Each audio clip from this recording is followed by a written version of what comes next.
Chapter 895. Choosing violence. The tension in the room was palpable as Michael faced off against the guards who had drawn their long swords.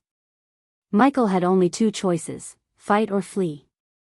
He knew he had the power to defeat them all, but he also knew that it would be a stain on his legacy if he fled the scene. As the guards advanced towards him, Michael's eyes flashed with powerful energy, and a sudden gust of wind shot out from him. The force of the blast was so strong that it sent everyone and everything in the room flying. The candles on the table flickered and were extinguished, leaving the room shrouded in darkness. The chandelier above swayed violently before losing its light, plunging the room into complete darkness. The only source of light in the room was the icy blue glow from the outside array, which peeked through the window and illuminated the room in a haunting light. The guards froze in their tracks, their masked faces showing shock and fear. The sudden darkness and the force of Michael's power had taken them completely by surprise. As they stood there, uncertain of what to do, they suddenly noticed movement on the floor. It was the drunk man who had been lying there all along. The guards took a step back in fear, wondering what kind of power this man possessed. As Michael's body lifted off the ground, the room was suddenly engulfed in a dense, black mist. The guards could barely see anything as the mist crept around them, and their fear and confusion only grew. They felt a sudden chill in the air, and the hairs on the back of their necks stood up. When Michael rose to his feet, his eyes glowed with an otherworldly darkness, and the guards could sense a powerful energy emanating from him. The guards tried to draw their weapons and attack, but their bodies refused to obey them. They felt paralyzed by fear, unable to move as Michael approached. With a simple gesture, he released a cloud of fear toxin that filled the air, and the guards breathed it in unknowingly. The toxin spread through their bodies, causing them to tremble and break out in cold sweat. Tertiz watched in horror as the guards stepped back, their eyes wide with terror. He had never seen anything like this before, and he knew that Michael was not to be underestimated. The room was silent except for the sound of the guards' rapid breathing and the occasional clatter of their weapons hitting the ground. Michael stood there, his eyes still glowing with dark energy, a fearsome and powerful figure that demanded respect and fear. As the guards trembled in fear, one of them spoke up, "What is this? What kind of power does he possess?" Another guard replied, "I don't know, but it's unlike anything I've ever felt before. We need to get out of here." Tertiz, still in shock, stuttered, "What's happening? What have you done?" But Michael remained silent, his eyes still burning with dark flames as the guards slowly backed away. Michael's eyes seemed to radiate a sinister power as they fixed on the two guards. He focused his energy, and suddenly, a powerful gust of wind exploded from his body, hurling the guards backward. They flew across the room, crashing into the walls with tremendous force. As the guards tumbled through the air, the room was filled with a deafening noise of shattering glass and crumbling wood. The furniture toppled over, sending vases and candles crashing to the floor. The chandelier shook violently, the crystals clinking together before the fixture finally tore loose from the ceiling and crashed down in a shower of sparks. The blast of wind was so strong that it extinguished all the candles in the room, plunging it into complete darkness, except for the faint blue glow from the outside array. The curtains flapped wildly, and papers scattered across the room, blown by the gust of wind. The guards struggled to get back on their feet, but the fear toxin was still coursing through their veins, making it difficult for them to move. Tertiz watched in shock as Michael stood unscathed, his body surrounded by the dark mist. As Michael waited for the two guards to get back on their feet, he could hear the sounds of heavy metal boots approaching the room. The soldiers were clearly alarmed by the commotion and were hurrying to investigate. Michael remained calm and composed, assessing the situation and preparing himself for what was to come. When the guards entered the room, they looked confused and disoriented, trying to make sense of what had just happened. Michael stood up, towering over them with a fierce look in his eyes. The guards hesitated for a moment, unsure of what to do. As the two guards slowly got back on their feet, Michael took a moment to assess the situation. He knew that Tertiz had no valuable information to give him, and he felt a twinge of pity for the man. The tears that had rolled down Tertiz's face when he saw Eric die were genuine, and Michael knew that he was innocent. He had done nothing against him, and he didn't plan on beating him up. Michael could sense their fear and uncertainty, but he didn't feel any animosity towards them. He knew that they were just doing their job and had no personal vendetta against him. However, he also knew that they were collateral damage in the larger scheme of things. As the soldiers stumbled back from the force of Michael's attacks, he continued to move with lightning-fast speed, striking with deadly precision. The first fusion stage guard barely had time to react before Michael punched him in the chest, shattering his metal chest plate and sending him crashing to the ground in a heap. The second guard fared no better, as Michael grabbed his head and slammed it against the wall behind him with a sickening thud. Blood splattered across the wall, painting it in a deep shade of red. Despite their advanced physical abilities, the guards were no match for Michael's raw power and skill. As the other soldiers entered the room, they were met with a gruesome sight. The two guards lay motionless on the ground, blood pooling around them. Michael stood over them, his eyes blazing with a fierce intensity. The soldiers hesitated, unsure of what to do next. The fear toxin in the air had already taken effect, causing the soldiers to inhale the toxic fumes and tremble in fear. Their reflexes and reaction time were slowed down, making it difficult for them to act quickly. Instead of dashing into the room and casting powerful spells to take down Michael, they watched him hesitantly, waiting to see what he would do next. Michael took advantage of their hesitation, moving swiftly and gracefully as he advanced toward them.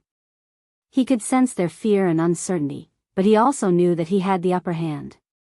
He had trained for years to master his skills and powers and was not afraid to use them when necessary. The soldiers backed away, their eyes wide with terror as Michael raised his hands and prepared to strike. With a fierce cry, he unleashed a powerful burst of energy that sent them flying across the room. They crashed into the walls and landed in a heap, moaning in pain. Michael stood over them, his eyes blazing with a fierce intensity. He knew he had to send a clear message to whoever kidnapped Harry. The Dark Lord was not to be underestimated, and anyone who crossed him would pay a heavy price. As Michael avoided using his deadly magic, the other soldiers cast their spells in a panic, trying to defend themselves against the Dark Lord's overwhelming power. The spells came fast and furious, but they were no match for Michael's quick reflexes and agile movements. He dodged each attack with ease, his body seeming to blur as he moved around the room, leaving afterimages in his wake. The soldiers cast their spells in a frenzy, their fear and panic driving them to attack with all their might. They chanted incantations, their voices rising and falling in pitch as they summoned forth bolts of lightning, streams of fire, and waves of force. Each spell was bright and intense, illuminating the room in brilliant flashes of color.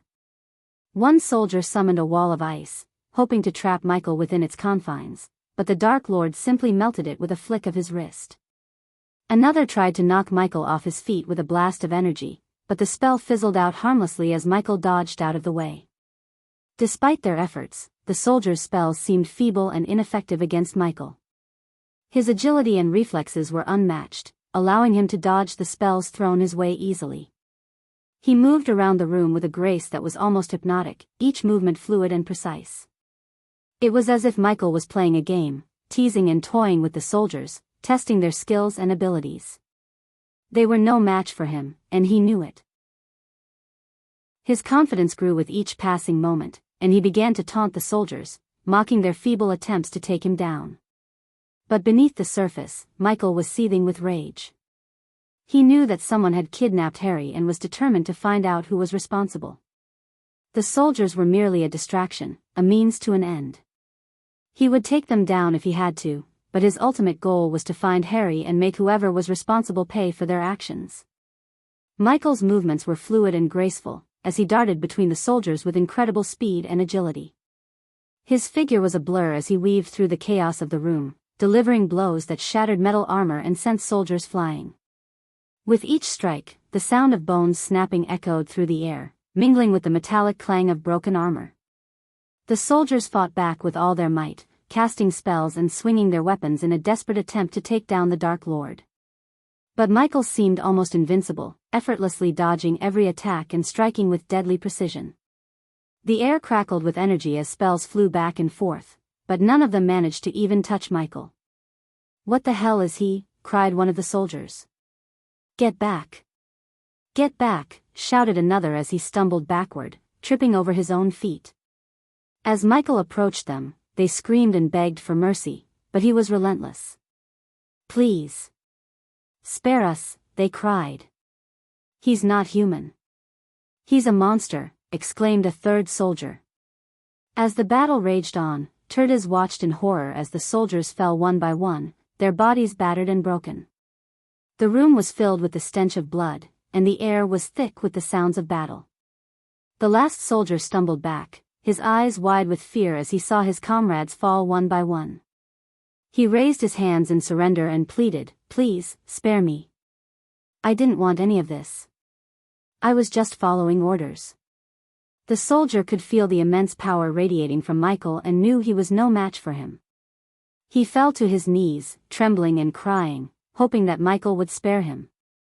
But Michael was not in a merciful mood. He lifted the soldier by his neck, his powerful grip like a vice that tightened around the soldier's throat. The soldier struggled to breathe as Michael's dark flames glared into his eyes. With a sudden burst of strength, Michael slammed the soldier against the wall with a deafening impact. The walls shook and the floors trembled as the soldier's body left a human-shaped hole in the wall. The soldier's armor clattered to the ground as he slumped to the floor, gasping for air. Michael showed no signs of mercy as he grabbed the soldier by his legs and threw him like a doll across the room. The soldier went crashing through broken tables and chairs before coming to a halt, unconscious and defeated. The room was unrecognizable from its previous grandeur, now resembling a war-torn battlefield. The ornate furnishings that once adorned the space were now smashed into splinters, scattered across the floor like confetti. The walls were cracked and chipped, and in some places, holes were punched through them, revealing the bricks beneath. The carpet was stained with blood, and broken glass littered the ground, reflecting the shattered chandelier above. The once peaceful atmosphere was replaced with the heavy silence of destruction. The air was thick with the metallic scent of blood, and the sound of groaning soldiers mixed with the faint crackling of flames that had been sparked during the fight. Tertiz stood there, trembling with fear, staring at the scene before him, feeling sick to his stomach at the sight of so much destruction. Michael stood tall and still, like a statue of death, his eyes glowing with a dark, eerie fire. His presence alone was enough to fill the room with an unsettling aura. It was a scene of complete and utter chaos, with destruction and violence dominating every corner. Chapter 896. More soldiers to beat. After Michael defeated the guards, an alarm began to ring throughout the manor, indicating that backup was on the way.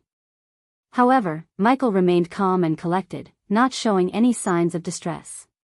He was still receiving badass points for his actions, and his total count had reached almost 700,000, even after he had settled his debt with the system.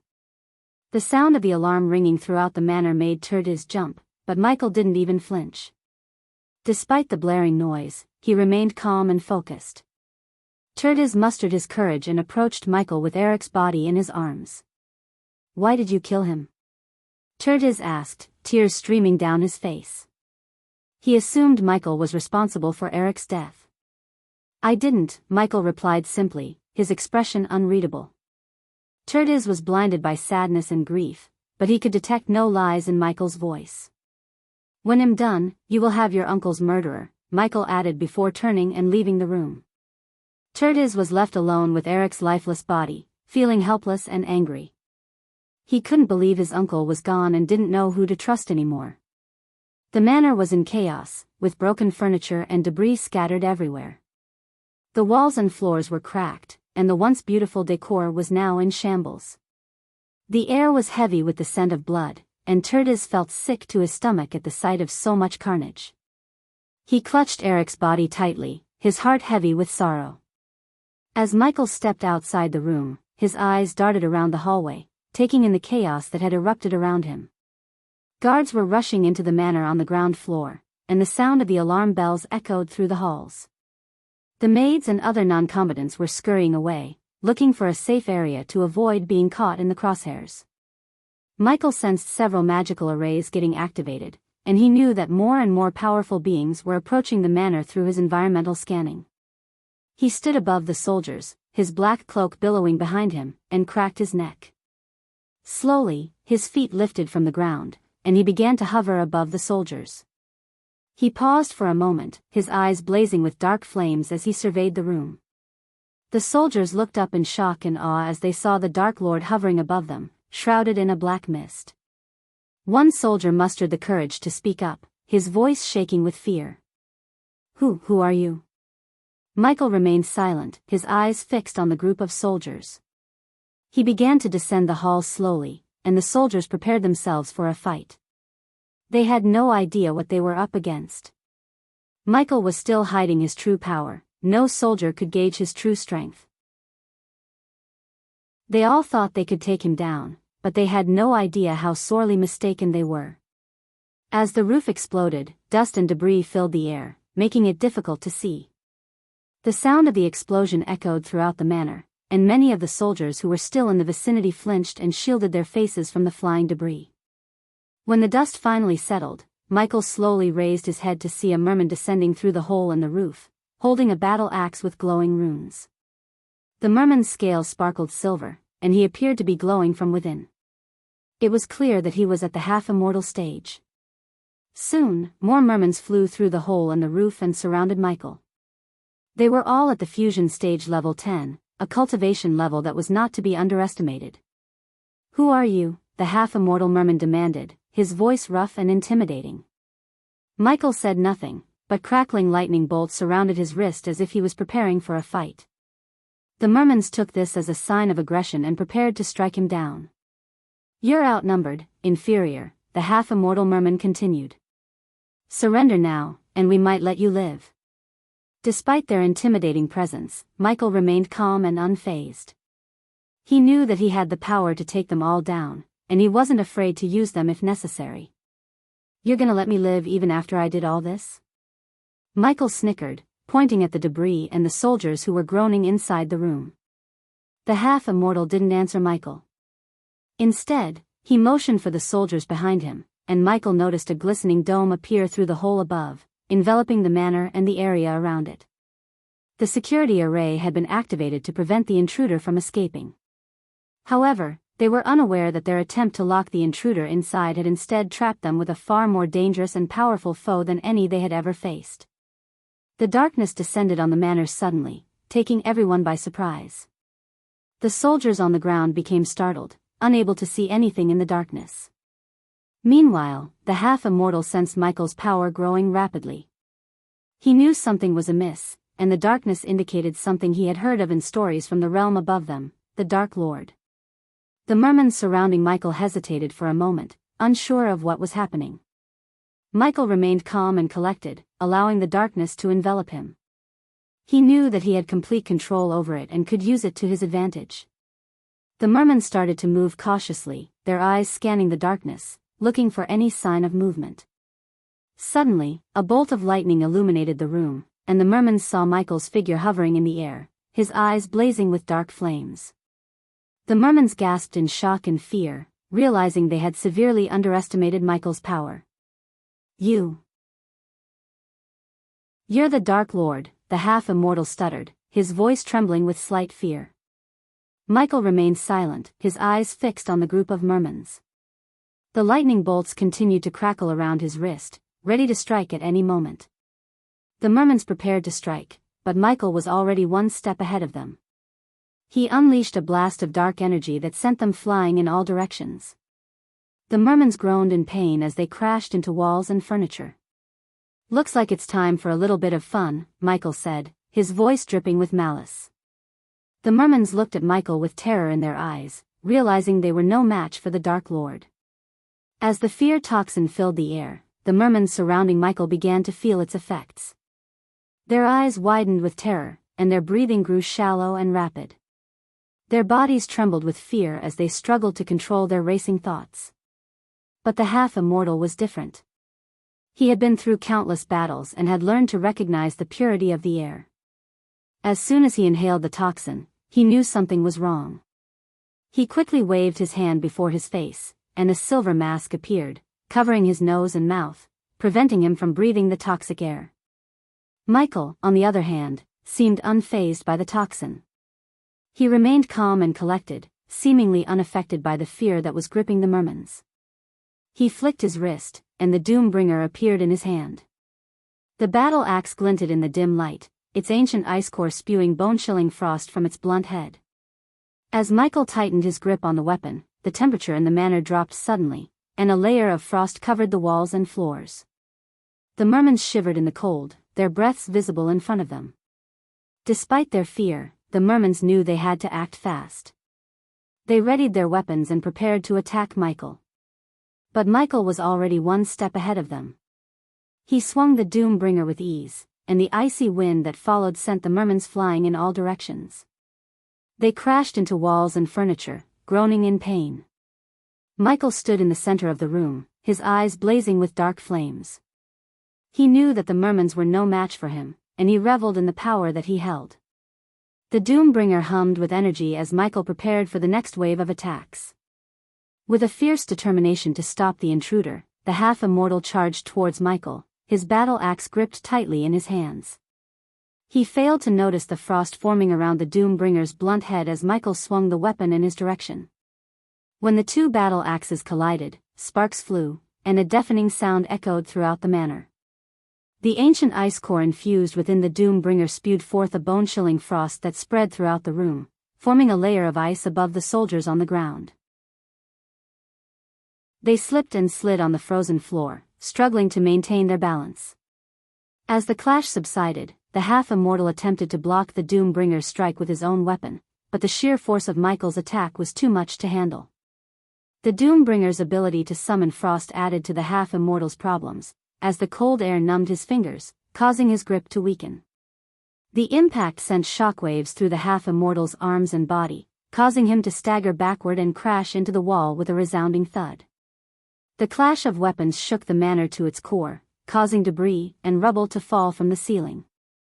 As the temperature continued to drop, the frost energy from the Doombringer spread, coating everything in a layer of ice. The soldiers still standing watched in awe as Michael stood tall and menacing, his eyes fixed on the half-immortal lying on the ground, groaning in pain. They could see their breath in front of them as they shivered in the cold and struggled to maintain their footing on the frozen ground. The shockwave from the clash of weapons had thrown the fusion stage cultivators onto the walls. Though dazed and disoriented, they quickly regained their bearings and began casting spells. Each one summoned a different element, but none of them could harm Michael because of his immense strength. One cultivator summoned a pillar of fire that shot toward Michael, but it dissipated as soon as it touched the Doombringer. Another created a gust of wind that tore through the room, but Michael stood firm against it. A third tried to summon a bolt of lightning, but it fizzled out before it could even leave his fingertips. Despite their efforts, Michael remained unscathed. He turned his attention back to the half-immortal stage guard, who had taken the opportunity to heal himself and regroup. The half-immortal knew that he could not defeat Michael alone, but he was determined to protect Eric's family and their legacy. With a deep breath, he stood up and readied himself for the next attack. The sound of explosions and the clashing of weapons filled the air as Michael continued his battle within the manor. Despite the destruction around him, Michael couldn't help but admire the soldiers' unwavering determination to protect Eric's manor. Finally, Michael made the decision to descend to the ground. With a powerful force, he landed with a thud, his Doombringer striking the ground first. As it made contact, the frost energy that had been building up inside the weapon exploded, sending a wave of bone-chilling cold throughout the hall. The air became thick with falling snow, and many weaker soldiers were frozen in place, their bodies turned to ice. Despite the chaos around him, Michael remained focused on the task at hand. He prepared himself for the upcoming battle, knowing that he would have to face the fusion stage guards with their full force. The guards landed on the ground with a loud thud, their eyes filled with fury and their weapons drawn. Michael stood tall, his grip tightening around the Doombringer as he prepared for the incoming attack. The soldiers surrounding him cast spells left and right, their voices echoing throughout the manor. But none of their spells seemed to affect Michael, who remained rooted to the spot, his eyes fixed on his opponents. As the soldiers cast their most powerful spells, Michael summoned more cold energy from the Doombringer, creating an icy aura around him that chilled the air around them. He swirled the weapon in a circular motion, causing the frost to swirl and dance around the room. "What's happening there?" asked one of the spectators outside the manor, his eyes wide with fear and awe. "I've never seen anything like it," said another, his voice shaking with excitement. Meanwhile, the fusion stage cultivators continued to cast their spells, their voices rising in intensity. They summoned flames that danced across the room, lightning bolts that crackled through the air, and gusts of wind that whipped through the rubble-filled hall. But Michael remained unscathed, his body seemingly immune to the spells cast at him. With a powerful force, he sent a shock wave of cold energy toward his opponents, freezing everything in its path. The soldiers who were still standing struggled to move, their bodies were frozen in place. As Michael prepared to strike again, the half-immortal waited patiently, observing his opponent's every move. He knew that his experience and battle-hardened skills would be key in this fight. "Come on," he taunted. "Is that all you've got?" Michael didn't reply, his eyes fixed on the half-immortal. He knew that his opponent was waiting for the right moment to strike, and he wasn't about to give him that chance. Instead, he summoned more frost energy from the Doombringer, ready to unleash it at a moment's notice. The soldiers who were watching from outside the manor gasped as they saw the intensity of the battle inside. They knew that whoever emerged victorious from this fight would go down in history as a legend. Chapter 897, Message in Blood. The fusion stage cultivators breathed heavily, their faces glistening with sweat and their muscles aching with fatigue. Despite their exhaustion, their eyes still burned with determination and resolve. The air was thick with anticipation as they raised their weapons and arms, ready to unleash a final spell to bring down Michael. The first cultivator to cast his spell was a master of the fire element. He thrust his hands forward, and a stream of fire emerged from his palms, transforming into a giant, blazing dragon that roared through the air, heading straight toward Michael. However, the dragon was no match for Michael's shield. It simply fizzled out upon contact as if hitting an invisible wall. The second cultivator to a water spell. He flicked his wrist, and a wave of water materialized, forming into a tsunami that towered above Michael. But even this spell was useless against Michael's shield. The translucent energy barrier repelled the wave, sending it crashing harmlessly to the ground. The third cultivator cast an earth spell. He raised his arms and slammed his fists together, causing the ground to shake and split open, creating a massive crevice that threatened to swallow Michael whole. But Michael simply leaped out of the way, and the crevice sealed itself up again, leaving the cultivator empty-handed. The final cultivator was a master of the wind element. He drew his weapon, a long sword, and sliced through the air, creating a powerful gust of wind that threatened to uproot trees and tear down buildings. But once again, Michael's shield proved impervious, and the gust of wind dissipated harmlessly. Outside the manor, onlookers gazed in awe at the incredible display of power. They knew that Michael was a force to be reckoned with, and the fusion stage cultivators had given it their all in their attempt to bring him down. "What do you think will happen?" one onlooker asked another. "I don't know," the second replied. "But I have a feeling this battle is far from over." The crowd outside the dome murmured in fear and amazement at the sight before them. Some of them whispered prayers, while others gasped in awe. "What's happening in there?" asked a woman with wide eyes. "I don't know, but it doesn't look good," replied a man. "I hope they can stop whoever is causing all of this," said another person. Suddenly, a loud explosion shook the manor, causing everyone to jump back in alarm. They watched as debris and rubble flew out of the dome, crashing into the ground below. "Is everyone okay in there?" someone yelled out. No one responded, and the crowd fell silent, waiting anxiously for any sign of life from within the dome. Michael stood tall and unyielding, his eyes fixed on his opponents. The power emanating from his body was overwhelming, leaving the fusion stage guards and the half-immortal in a state of shock. "I have never seen anything like this," whispered one of the fusion stage guards, his eyes wide with disbelief. "How can he be so strong?" Another guard spoke up, "We've cast every spell we know and still, he remains unscathed. It's as if he's invincible." The half-immortal, who had seen many battles in his long life, could only shake his head in amazement. "I have fought against many opponents in my time, but I have never seen anyone like him. His power is beyond anything I have ever encountered." As Michael stood there, unmoved and unaffected by their attacks, the guards began to realize the full extent of the danger they were facing. They knew they were outmatched and outclassed by their opponent, and they wondered if they would ever be able to defeat him. The air in the manor was thick with tension and fear, and the only sound that could be heard was the sound of Michael's breathing. The guards watched him warily, waiting for his next move and wondering what they could do to stop him. "Is that all?" "I am disappointed," Michael shook his head, showing his disappointment at them. He slowly turned his gaze back to the half-immortal. Michael's eyes glinted with disappointment and disdain as he watched the fusion stage cultivators attempt to cast their spells. He had expected much more from cultivators of their level.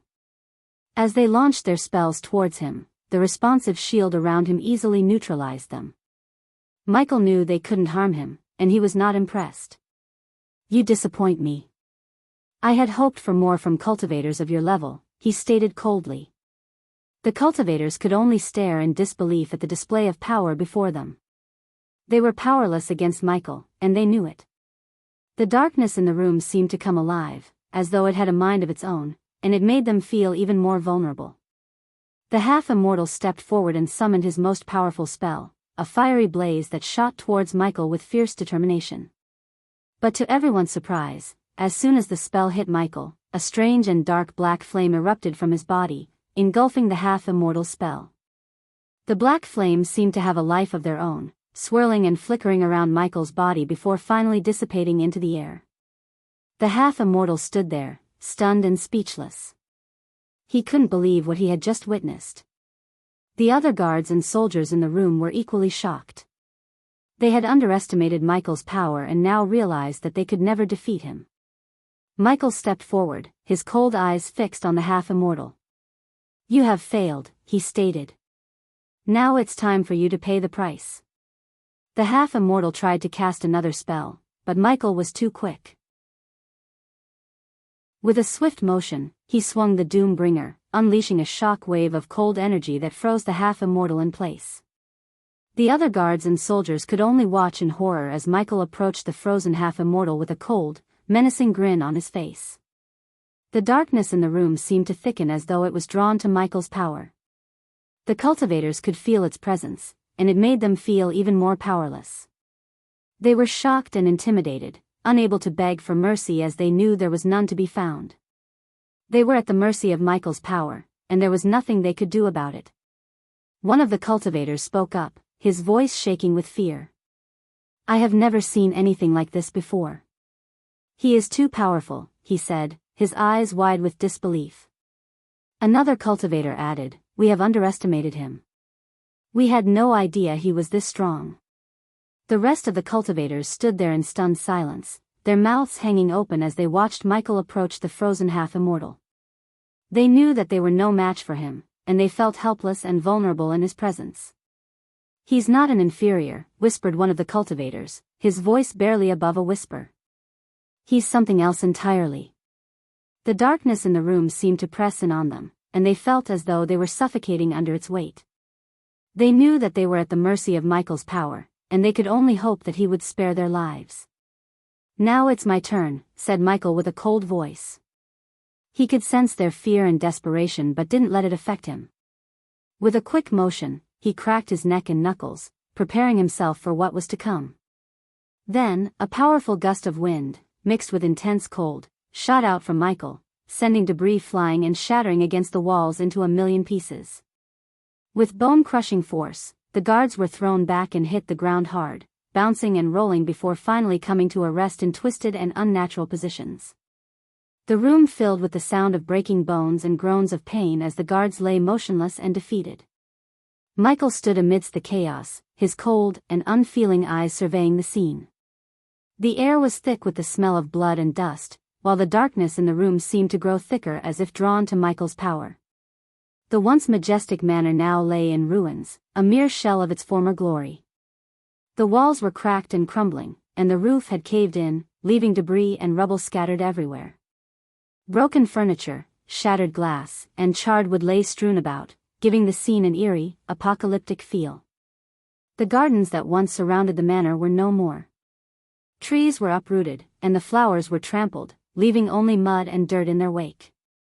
The pond that had once been a serene oasis was now murky and stagnant, with dead fish floating on the surface.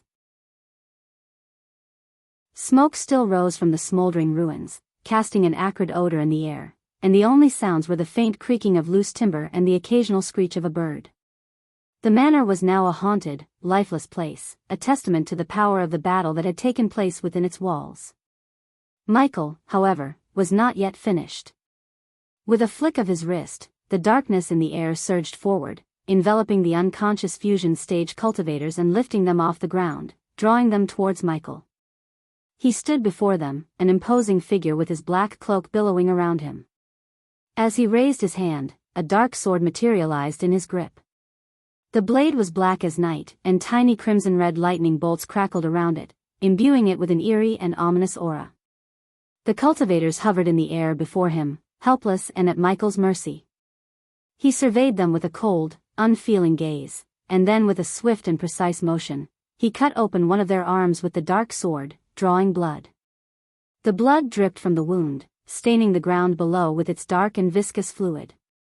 Michael seemed to take no pleasure in this act, as if it were merely a necessary step in his grand plan. As though it was alive, the darkness in the air seemed to pulse with energy and responded to Michael's will. The air itself seemed to thicken as if it were trying to suffocate the cultivators. Then Michael began to write a message on the wall in blood. Michael's message was a chilling sight, written in bold, jagged letters with their blood. The deep red color of the blood contrasted starkly with the ashen color of the wall, making the message stand out even more. The letters were large, each one nearly a foot in height, and looked as though they had been carved into the wall with a sharp blade. As Michael finished writing, he stepped back to admire his handiwork. The message was clear and ominous, a warning to anyone who dared to cross Layla or her son. The blood had already begun to dry, leaving a dark, almost black stain on the wall, making the message even more ominous. The cultivators who still had some consciousness could only stare at the message in horror, their fear and helplessness growing with each passing second. They knew that Michael meant business and was lucky to be alive. They could feel the darkness in the room, thick and suffocating, as though it was a living entity, surrounding them and reminding them of their vulnerability. As the darkness slowly dissipated, the dim light of dawn began to filter through the shattered windows and broken walls of the ruined manor. The air was thick with the smell of blood and dust, and the groans of injured guards could be heard from all around. Michael was nowhere to be seen, having vanished into thin air as quickly as he had appeared. The only evidence of his presence was the message he had written on the wall in blood. Chapter 898. The Dark Lord's message. The next day after the battle, the manor lay in ruins. Debris and rubble were scattered everywhere, and the walls were crumbled and broken. The once beautiful garden was now a mess of uprooted plants and shattered ornaments. As word of the attack spread, people began to gather in the nearby towns to discuss what had happened. There were rumors and speculations about who the stranger could be and why he had attacked the manor. Some believed he was a rival cultivator of Eric, while others thought he might have been hired by a jealous competitor. Despite the chaos and destruction left in the aftermath, people could not help but feel a sense of awe at the power displayed by the mysterious attacker. The guards who had survived the battle were hailed as heroes, and there was talk of rebuilding the manor even better than it was before. As for the one who attacked them, no one knew what had become of him. Some whispered that he was a demon, while others dismissed him as a madman with too much power. But no matter what they thought, the memory of his attack would remain etched in their minds for years to come. The guards, armed and ready, stood in a tight perimeter around the ruined manor, their eyes darting around nervously as they scanned for any sign of danger. Meanwhile, the sounds of cracking wood and collapsing debris echoed through the air, serving as a haunting reminder of the fierce battle that had taken place there just hours before. As the guards remained on high alert, a group of mermans appeared out of nowhere, their bodies gracefully gliding through the air as they approached the perimeter. At the forefront of the group was Gleeless, a striking figure with large, expressive eyes and a fish-like mouth that twisted into a small smile as he surveyed the destruction around him. The mermans descended upon the hall with ease, their movements fluid and graceful as they maneuvered through the debris and broken roof of the manor. Gluel's hands, which boasted thin skin between the fingers, allowed him to move through the ocean with unparalleled speed and dexterity.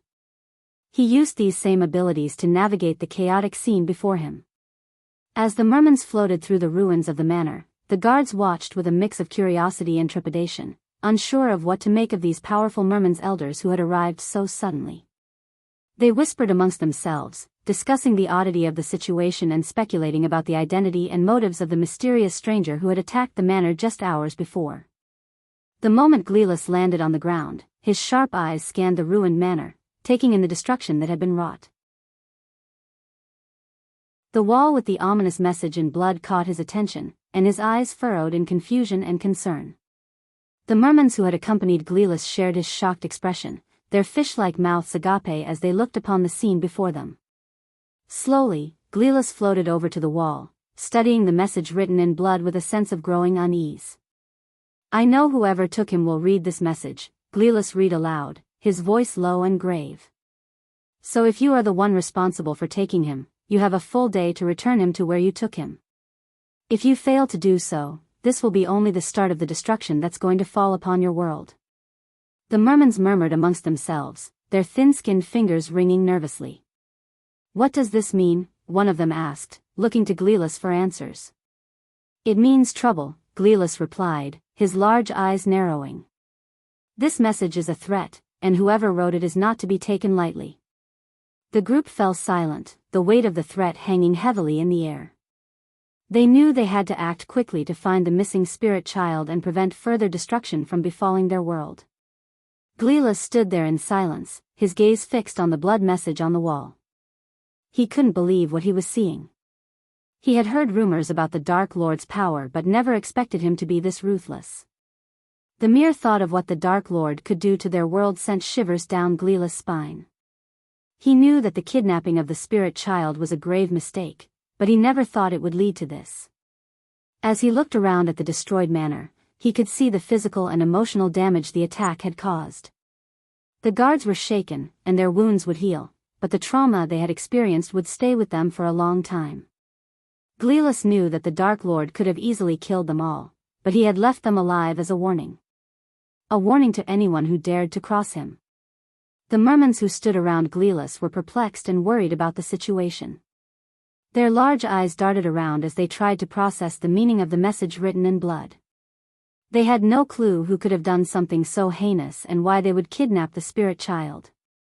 The merman who had spoken to Gluel was clearly agitated and demanded answers. "Lord Gluel, who could have done this? This message makes no sense." The merman's fish-like mouth gaped open in confusion and frustration. Gluel remained silent for a moment, lost in his own thoughts. He envied the merman's innocence, for they had no knowledge of the Dark Lord or the prophecy that had been foretold. He wished he could be like them, free from the burden of knowing what was to come. When he recalled how they had eliminated Eric, Gluel felt a twinge of guilt and regret. He had been a loyal servant of the sea folk, and his death was a necessary sacrifice to keep the secrets of the shark medallion safe. But Gluel couldn't help but wonder if there was another way.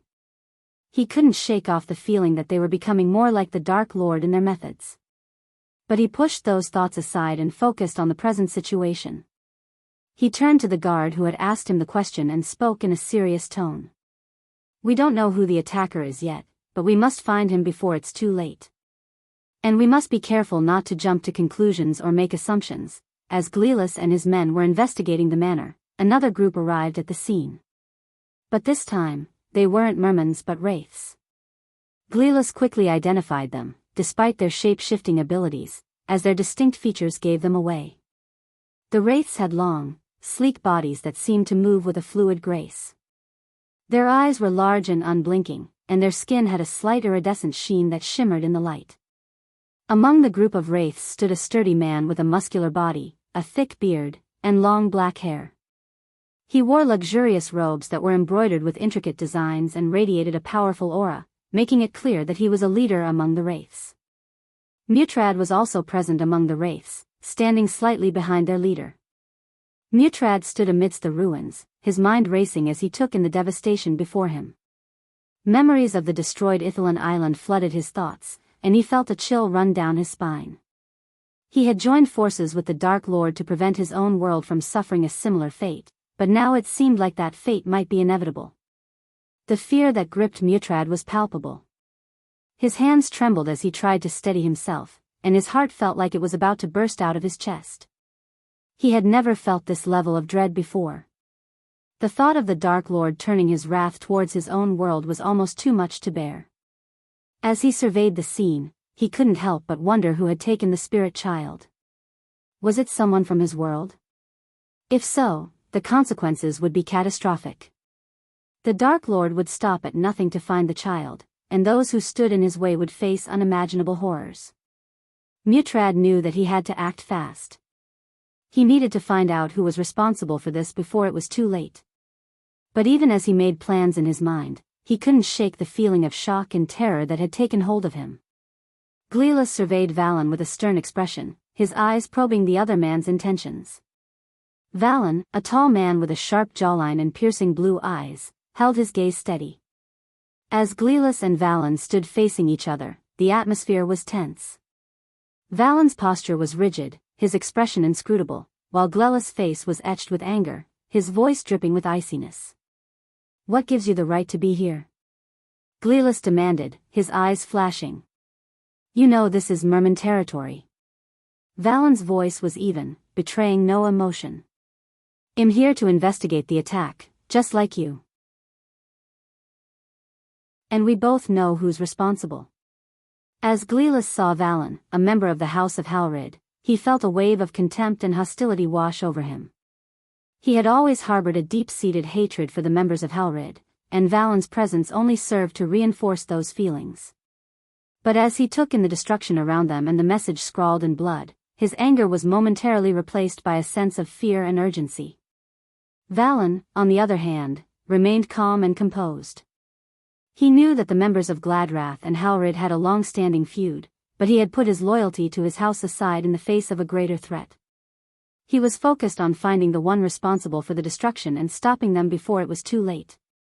Despite their mutual animosity, Gleelis and Valen acknowledged each other with a nod of their heads, a silent recognition that they both had a common goal. Gleelis' cold tone reflected his discomfort at working with someone from Halrid, but he knew that they couldn't afford to let their differences stand in the way. Meanwhile, Valen spoke with a level-headedness that betrayed no hint of resentment towards Gladrath. Both men knew that their collaboration was necessary if they were to have any chance of catching the Dark Lord, and as they set off together to investigate the source of the destruction, they put their differences aside and focused on the task at hand. The message on the wall was written in blood, a clear sign of the Dark Lord's involvement. Gleelis' eyes darted to the message before returning to Valen. Despite their animosity towards each other, they both knew that they needed to work together if they had any hope of stopping the Dark Lord. "You're right," Gleelis conceded after a moment's pause. "But we need to find out quickly. If his attention is truly on this world, we're all in danger." Valen locked eyes with Gleelis, his intense gaze almost tangible. "I concur. It's unlikely we'll discover anything of value here. Let's convene at the Coral Crown and share all the information we have on him," he stated succinctly. Valen was a man of few words and preferred to cut to the chase.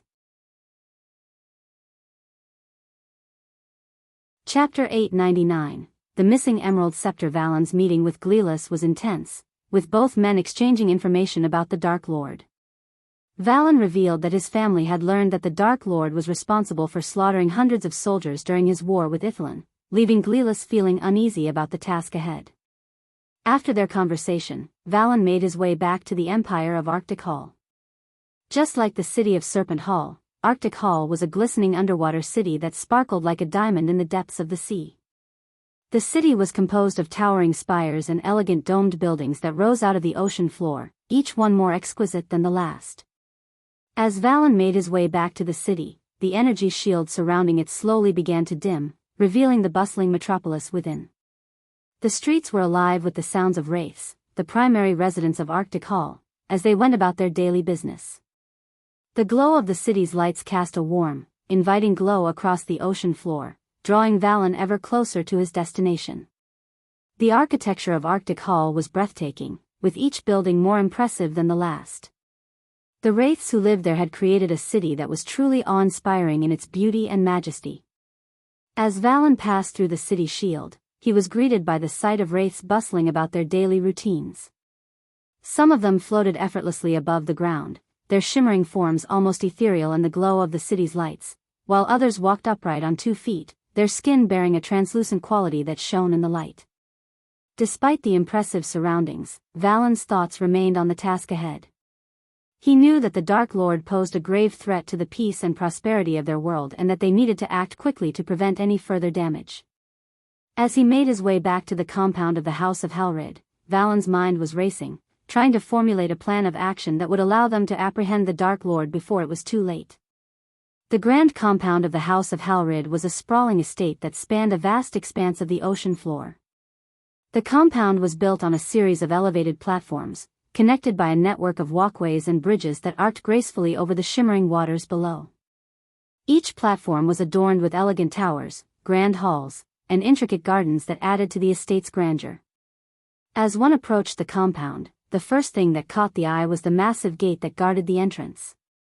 The gate was composed of gleaming silver metal and was emblazoned with the sigil of the Halrids, a fierce dragon with wings outstretched, ready to take flight. Beyond the gate lay a grand courtyard, framed by soaring archways and lined with lush gardens. The courtyard was alive with activity, with servants hurrying to and fro, carrying out their duties with swift efficiency. The sound of fountains and waterfalls filled the air, adding to the tranquil atmosphere that pervaded the estate. The manor at the center of the House of Halrid's compound was a grand and imposing structure that stood tall and proud amidst the surrounding gardens and courtyards. It was a magnificent edifice, made of polished white stone and embellished with intricate carvings and delicate filigree work that adorned every surface. The manor's architecture was a blend of different styles, with some elements harkening back to traditional styles of the Sea Realm and others incorporating modern innovations and influences from other cultures. The manor was surrounded by a wide moat, which was filled with crystal-clear water and teeming with colorful fish and aquatic life. A large drawbridge spanned the moat, providing access to the manor's main entrance, which was flanked by 2 towering statues of mythical sea creatures. As Valen and his companions made their way through the gates of the manor, the guards stationed there immediately bowed in respect. Valen turned to Mutrad and spoke firmly, "Mutrad, you have been to the Dark Lord's realm, and we are counting on you to work closely with the Gladraths to come up with a solid plan to capture him. We cannot afford to fail in this mission." While Valen spoke, Mutrad stood silently, nodding his head in agreement but keeping his thoughts to himself. Unlike Valen, Mutrad knew exactly why the Dark Lord was in their world and what was at stake. He understood the gravity of the situation and knew that failing to capture the Dark Lord could mean the end of their world as they knew it. However, Mutrad also knew he could not reveal any of this information to Valen or the others. They might suspect that he was working for the Dark Lord, which could potentially ruin any chances of success. It was a risk that Mutrad was willing to take, knowing that the fate of their world hung in the balance. Despite the concern and fear that gnawed at his heart, Mutrad remained stoic and silent, determined to do whatever it took to save their world from becoming another Ithilien. Valen strode confidently towards the main hall, with Mutrad following closely behind. The path leading to the hall was guarded by 2 imposing wraiths, each standing at 7 feet tall and fully armored. They bowed respectfully as Valen approached, opening the doors to reveal the grand main hall. Mutrad couldn't help but marvel at the sight before him. The hall was grandiose, decorated with tapestries, and adorned with chandeliers that illuminated the room with a warm glow. But Mutrad's awe was quickly replaced by shock as he saw the room was filled with the house elders and guards, all with panicked expressions etched on their faces. Valen's presence seemed to bring some relief to their anxiety as they all quickly stood up, and bowed respectfully. "My lord," they said in unison, their voices echoing across the grand hall. Valen nodded in acknowledgement and turned to Mutrad. "I sense something is amiss," he said in a low voice, prompting Mutrad to tense up. "Yes, my lord," Mutrad replied hesitantly, his gaze scanning the room for any signs of danger. He couldn't help but feel a knot forming in his stomach. Something was not right, and he couldn't shake the feeling that something dire had happened. Upon Valen's entry into the main hall, the elders rushed towards him with fear etched on their faces. Mutrad's heart sank, sensing that something was terribly wrong. "My lord." One of the gray-haired wraith with pointy ears stuttered, catching Valen's attention. "What happened?" he demanded, sensing the panic in the room. A moment of silence followed, and Mutrad could see the elders looking at each other nervously and sweating.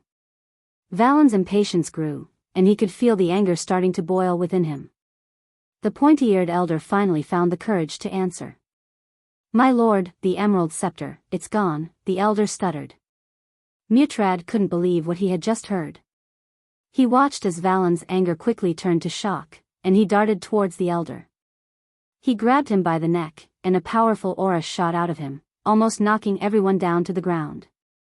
The elder managed to stutter out, "It's gone, my lord," sweat dripping down his forehead. Mutrad watched in horror as Valen's grip tightened around the elder's neck. He knew that the emerald scepter was an artifact that the House of Halrid had been protecting for centuries. It was said to possess immense power and was one of the most valuable items in their possession. Finally, Valen let go of the elder, who gasped for air, and turned to face the other elders. "How could this happen?" he demanded, his voice laced with disbelief and anger. The elders looked at each other, their expressions a mix of fear and shame.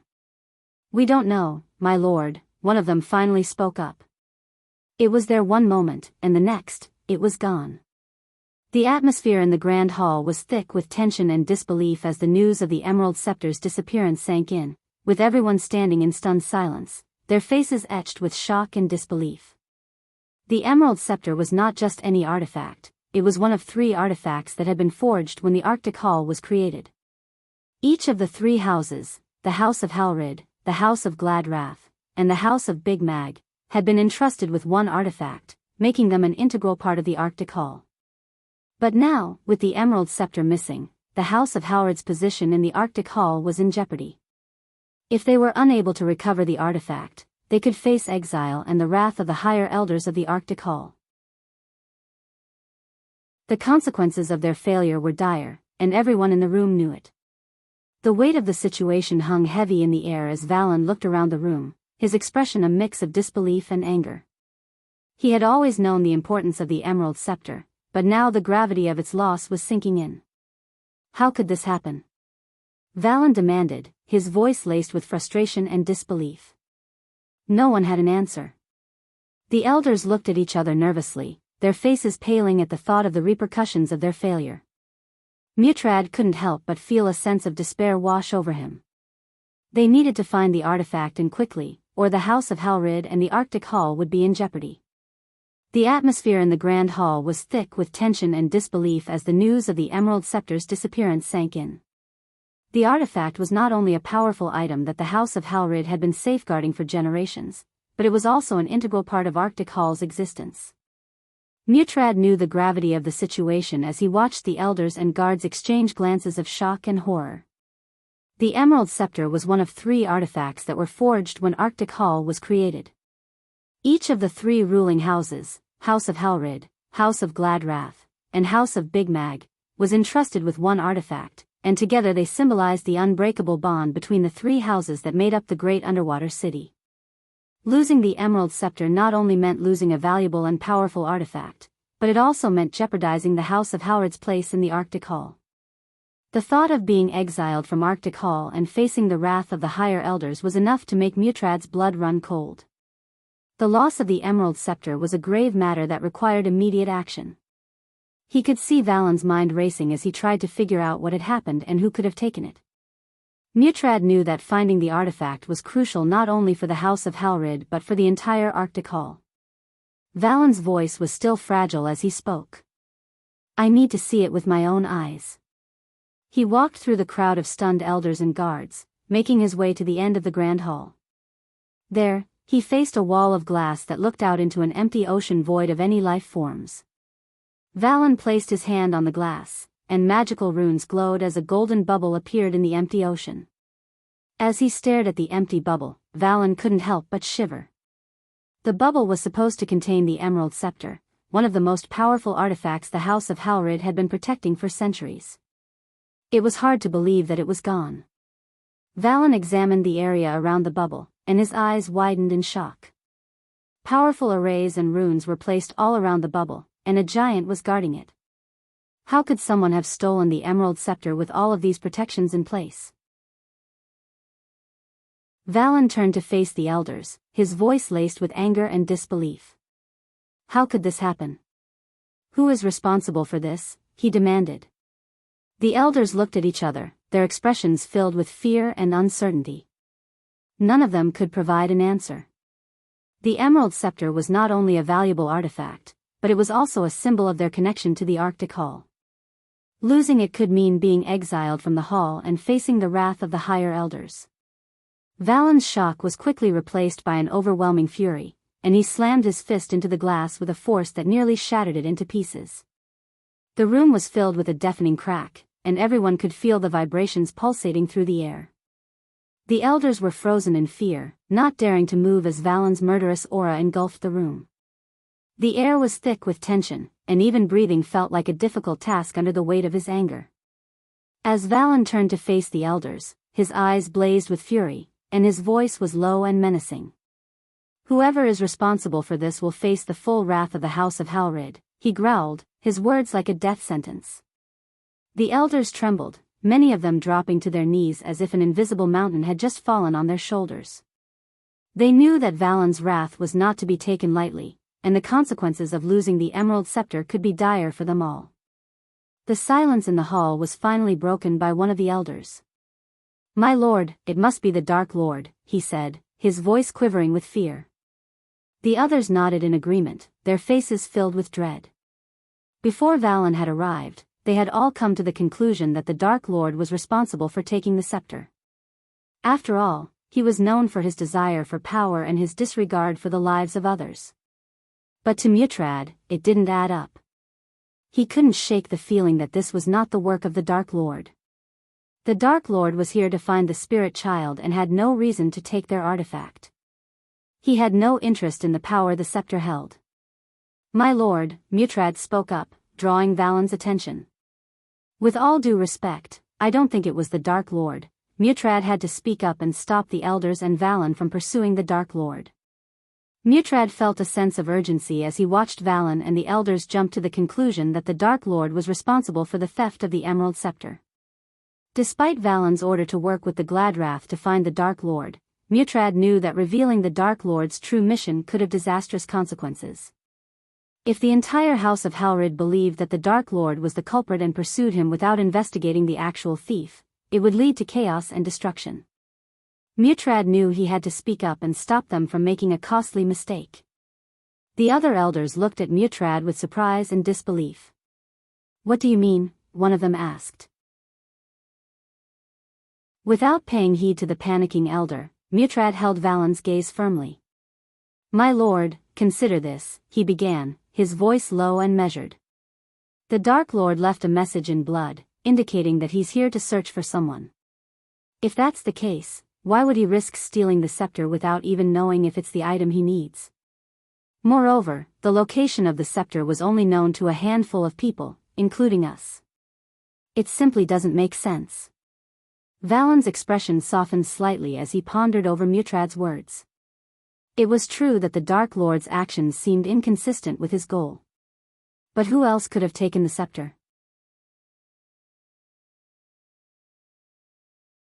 Chapter 900, Underwater Slaughter. In the Sea Realm, the absence of a sun made it impossible to have a day and night cycle like the one experienced in the realm above. However, the ingenious energy dome surrounding the empires had a remarkable feature that simulated a semblance of day and night. As the glow of the energy dome dimmed, the entire city came alive with shimmering luminescent orbs that emitted a captivating radiance. After concluding his discussion with Valen, Mutrad bid his personal guards farewell and embarked on a journey to the Sea Serpent Hall. Instead of venturing into the buildings within the energy shield, he chose to explore the vast open underwater landscape. The tranquil and serene environment, with its crystal-clear waters and an endless expanse of flora and fauna, was a feast for his eyes. As he moved through the cool waters, Mutrad was mesmerized by the kaleidoscope of colors that greeted him at every turn. Schools of brightly colored fish darted around him while delicate coral formations swayed gently in the currents. The majestic Sea Serpent Hall loomed in the distance, its imposing structure a testament to the ingenuity and craftsmanship of the Sedwelling inhabitants. Silent and swift, Mutrad navigated the murky waters of the ocean depths until he came upon a spectacular coral formation. The soft glow of bioluminescent fish flickered around him, illuminating his path. As he drew near, a hidden cabin within the massive coral structure came into view. It was Mutrad's secret sanctuary, known to no one but himself. Casting a watchful eye around him, Mutrad approached the cabin with slow and deliberate steps. He paused before the door, checking for any signs of danger before tentatively knocking. The sound echoed eerily through the underwater silence, and to his surprise, the door creaked open on its own, revealing the dimly lit interior of his hidden refuge. As Mutrad cautiously stepped inside the cabin, he was immediately enveloped in darkness. The only source of light was a small, flickering candle on a rickety old table. The air was musty and filled with the scent of dampness and decay. The sound of water droplets could be heard echoing through the hollow space, a reminder of their deep underwater location. Mutrad's eyes slowly adjusted to the dim light, and he saw the Dark Lord sitting before a large marble table. The table was covered with an array of strange contraptions that emitted an eerie glow, casting shadows that danced ominously on the walls. Upon entering the dimly lit cabin, a sudden gust of wind slammed the door shut behind him, sealing him inside with the Dark Lord. The flickering candle cast eerie shadows across the room, illuminating strange contraptions scattered across the marble table before the Dark Lord. Mutrad could feel the cold, thick aura emanating from the Dark Lord, sending shivers down his spine. The Dark Lord's upper body was bare, revealing scars and battle marks etched across his muscular frame. He continued to fiddle with the strange devices, paying no attention to Mutrad's arrival. Slowly and cautiously, Mutrad inched his way closer to the intimidating figure before him. The spider hanging from Mutrad's chain quivered with unease, its 8 legs wriggling in agitation. From the spider, the Dark Lord had seen everything that Mutrad had seen, including Valen's conversation with Gleelis and the theft of the Emerald Scepter. Powerful magic was at play in the theft of the scepter. The Dark Lord's voice was calm yet commanding, filling the silent cabin. Mutrad was taken aback by the Dark Lord's words, wondering how he knew about the use of magic. Suddenly, the quivering spider reminded him that he was always being watched. A sinister chill filled the cabin as the Dark Lord's voice grew colder.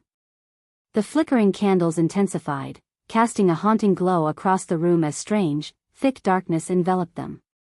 Such powerful magic can only be achieved by spilling the blood of a truly powerful being, the Dark Lord's voice echoed menacingly. Mutrad's heart pounded in his chest as he asked, "Do you mean the spirit child?" The Dark Lord simply nodded in response, his eyes fixated on the strange contraptions before him. "You may not be the only one who has lost their artifact. Investigate both the Gladrath and Big Mag houses to see if they too have suffered a similar loss. The one who still possesses their artifact likely stole the others," advised the Dark Lord with a sharp gaze. Mutrad stood there, stunned by the Dark Lord's revelation. As he tried to wrap his head around the situation, the Dark Lord flicked his wrists, summoning 2 dark swords from the shadows. They flew through the air before landing on the marble table with a clang. The Dark Lord picked up a sharpening stone and began to brush it expertly against one of the blades, causing crimson-red lightning bolts to dance and crackle along the black surface. Despite the impressive display, Mutrad couldn't shake the feeling that something was off. The cabin was oppressively silent, except for the sharpening stone's sound against the blade. The Dark Lord seemed to be waiting for something, and Mutrad's nerves began to prickle with anxiety. Mutrad was taken aback by the Dark Lord's statement. "That cannot be possible, Ghost. The artifacts are protected by giants. It is impossible for someone to take them without alerting the Guardians," Mutrad argued, his voice laced with concern. He couldn't bring himself to address the Dark Lord by his title, especially when he was so disturbed by what he had just heard. The Dark Lord remained unperturbed. "Yet someone did," he replied calmly. Mutrad could feel his unease growing. The cabin was eerily silent, with only the sound of the Dark Lord sharpening his blade breaking the stillness. He couldn't shake off the feeling that something was amiss. I suspect it's either the House Gladrath or the House Big Mag who took the artifact. You didn't agree to serve me out of loyalty but to save your world. So, I'll give you a chance to find out who took the artifact, Ghost said. Mutrad stood still, his mind racing with the weight of the Dark Lord's words. The silence in the cabin was heavy and suffocating, and Mutrad knew that the Dark Lord was not finished speaking. Whoever took the artifacts has Harry, the Dark Lord's voice dripped with killing intent, sending shivers down Mutrad's spine. If you find them before I do, you will save countless lives. Lives that you have sworn to protect. The Dark Lord's eyes bore into Mutrad's, and he could feel the pressure of the task that had been bestowed upon him. The Dark Lord set down his sharpening stone and began to strap on the various contraptions scattered across the table. Mutrad watched in awe as the Dark Lord first fastened on a black bracer etched with intricate silver markings, the Mark III grappling hook. Next, he slid on a black wrist bracelet, the APD, with a faint sound of needles piercing flesh. Mutrad shuddered at the thought of what it must be doing to the Dark Lord's arm. Finally, the Dark Lord selected a larger wrist bracelet, the Olympus, which resembled a wristwatch with a hole in the center to hold an arch-energy crystal. Mutrad knew better than to ask questions and simply observed in silence as the Dark Lord prepared himself for whatever lay ahead. Mutrad's eyes widened as he watched the Dark Lord prepare for battle. The sound of clanking metal filled the air as the Dark Lord rose from his chair, his dark armor wrapping around him like a second skin. With a swift motion, he sheathed his dark swords on his back, ready for whatever was to come. What's happening? Mutrad couldn't help but ask, his voice trembling with fear. The Dark Lord cracked his neck, a low growl escaping his lips. He didn't answer Mutrad's question, but the sudden presence of several powerful beings in the room made it clear that danger was near. The cabin shook violently as the powerful beings appeared, causing Mutrad to stumble. Panic set in as he realized he couldn't be seen with the Dark Lord. But before he could even voice his concerns, the Dark Lord simply snapped his fingers, and the flickering candle was snuffed out, plunging the room into complete darkness. Mutrad's heart raced with fear as he heard the sounds of the powerful beings drawing closer. How did they find this place? He asked the Dark Lord in a trembling voice. The Dark Lord turned to him with a cold gaze. You should choose your confidants more carefully, Mutrad. Cowards are not to be trusted with important matters, he sneered. As the Dark Lord spoke those words, Mutrad couldn't help but think of Dylan. He was the one trusted to accompany the Dark Lord and guide him through this world, yet the moment the fighting started with Tertiz and his group, Dylan fled from the tavern and disappeared without a trace. Mutrad could feel his heart pounding in his chest as he realized he may have made a grave mistake in placing his trust in Dylan. He was the only other person who knew about the cabin's existence and the Dark Lord's presence there. The realization hit Mutrad like a ton of bricks. Dylan had betrayed him. Mutrad's fists clenched with anger as he thought about the coward who had betrayed him in a time like this. The sense of betrayal cut deep, and Mutrad vowed to teach Dylan a lesson if he had survived the Dark Lord's wrath, although he doubted he would. Wait! Mutrad's attempt to stop the Dark Lord was cut short as the cabin suddenly shook violently. Before he could even finish his sentence, a deafening explosion echoed through the room, shattering everything into oblivion. Mutrad felt himself being thrown backward by the force of the blast, his body slamming against the coral walls. The world spun around him as he tried to regain his bearings, his ears ringing from the explosion. Through the smoke and debris, he could see the silhouette of the Dark Lord, standing calmly amidst the chaos. The force of the explosion knocked Mutrad off his feet, sending him tumbling through the water. As the sea water rushed in, Mutrad struggled to maintain consciousness. His vision blurred as he felt the cool embrace of the water surround him. Suddenly, a strong hand gripped his shoulder, pulling him upwards. Mutrad winced as he felt a sharp sting in his shoulder, like a needle piercing his skin. The pain quickly faded, and Mutrad's vision cleared, allowing him to see his surroundings clearly.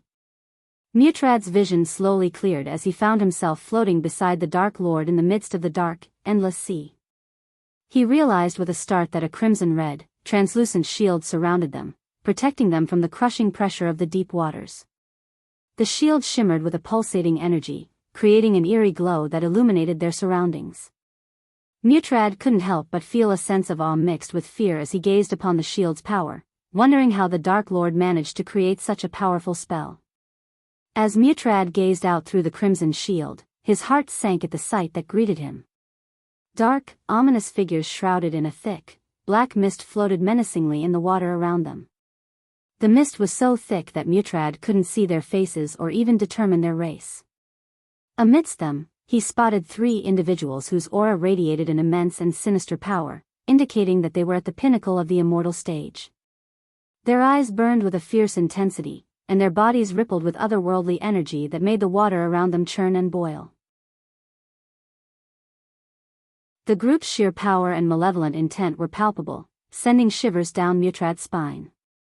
Their sole purpose seemed to be to kill the Dark Lord, and Mutrad knew that they wouldn't hesitate to crush anyone who stood in their way.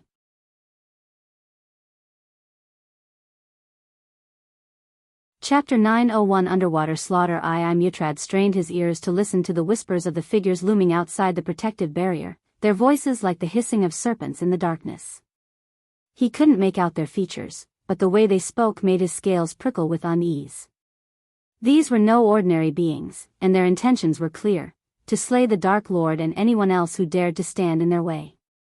Traitor, their voices grew louder and more menacing with every repetition of the word. Mutrad couldn't help but feel a twinge of guilt as he thought of his own past transgressions. Had he not served the Dark Lord in his quest for power, would he have become like these figures outside the barrier, lost in their thirst for vengeance? "We will deal with you after we slay the Dark Lord," they said in unison, their voices carrying an ominous threat. Mutrad knew that Michael was powerful, but these beings were at a whole different level of strength. It was like trying to take down a dragon with a wooden sword. But Michael was not one to be intimidated by threats. In fact, he seemed to relish the challenge. "No, you will not," Michael replied, his voice cool and collected. "You will be all fish food when I'm done with you." The figures outside the barrier let out a low, mocking chuckle. "Well, see about that," one of them growled. As Michael unsheathed his dark swords, the figures outside the barrier began to move towards them, their movements slow and deliberate in the deep, dark waters. Michael's blades glinted menacingly in the dim light, casting an eerie glow on his face. "You should have stayed in your kingdom, Landwalker," one of the figures sneered. "The sea is no place for you." Michael remained silent, his focus solely on the task at hand. He had faced many foes in his time, but never in such an unfamiliar environment. The pressure of the sea might be working against him, but the darkness strengthened him. Mutrad watched with apprehension as the figures unleashed their spells, their movements fluid and graceful in the water. He could feel the energy in the water shift, the currents growing stronger and more chaotic as the spells were cast. It was a mesmerizing and terrifying sight, as the figures seemed to be in perfect harmony with the water, bending it to their will like a master conductor leading an orchestra. Suddenly, the water around Michael erupted in a dazzling display of light and energy. Beams of energy, bolts of lightning, and explosions of fire erupted around him, illuminating the surrounding waters in a brilliant display of colors. Despite the ferocity of the spells, Michael remained calm and composed, his body moving with the fluid grace of a predator in the water. The spells collided with an invisible barrier around Michael, casting a shower of sparks and energy that crackled in the water. The impact of the spells sent shockwaves rippling through the water, distorting the surrounding currents and causing the sea floor to tremble. Michael stood firm, his dark swords drawn and at the ready. His eyes glinted with a cold, calculating light as he scanned his opponents, searching for weaknesses and vulnerabilities. The figures continued to cast spells, their movements growing more frantic as they realized that Michael was not an easy target.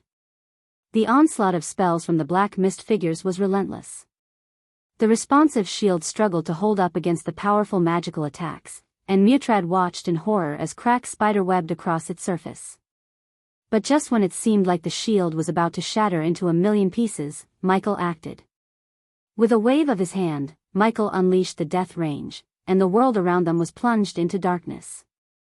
Mutrad felt the power in the air shift, and she knew that Michael had just entered the half-celestial stage. In the darkness, Michael's power was amplified, and his enemies were left vulnerable.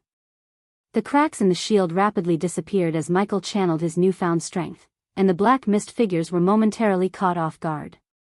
Mutrad's eyes widened in astonishment as Michael defied the odds and dashed straight through the crimson-red shield without a second thought. Mutrad himself had been born and raised in the sea realm, and his body had adapted to the immense pressure over time.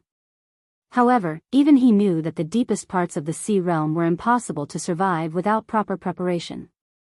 And yet, here was Michael, fearlessly fighting the black mist-covered hostiles on their own turf. Mutrad watched in amazement as the Dark Lord's movements became a blur, his swords flashing through the water with lightning speed.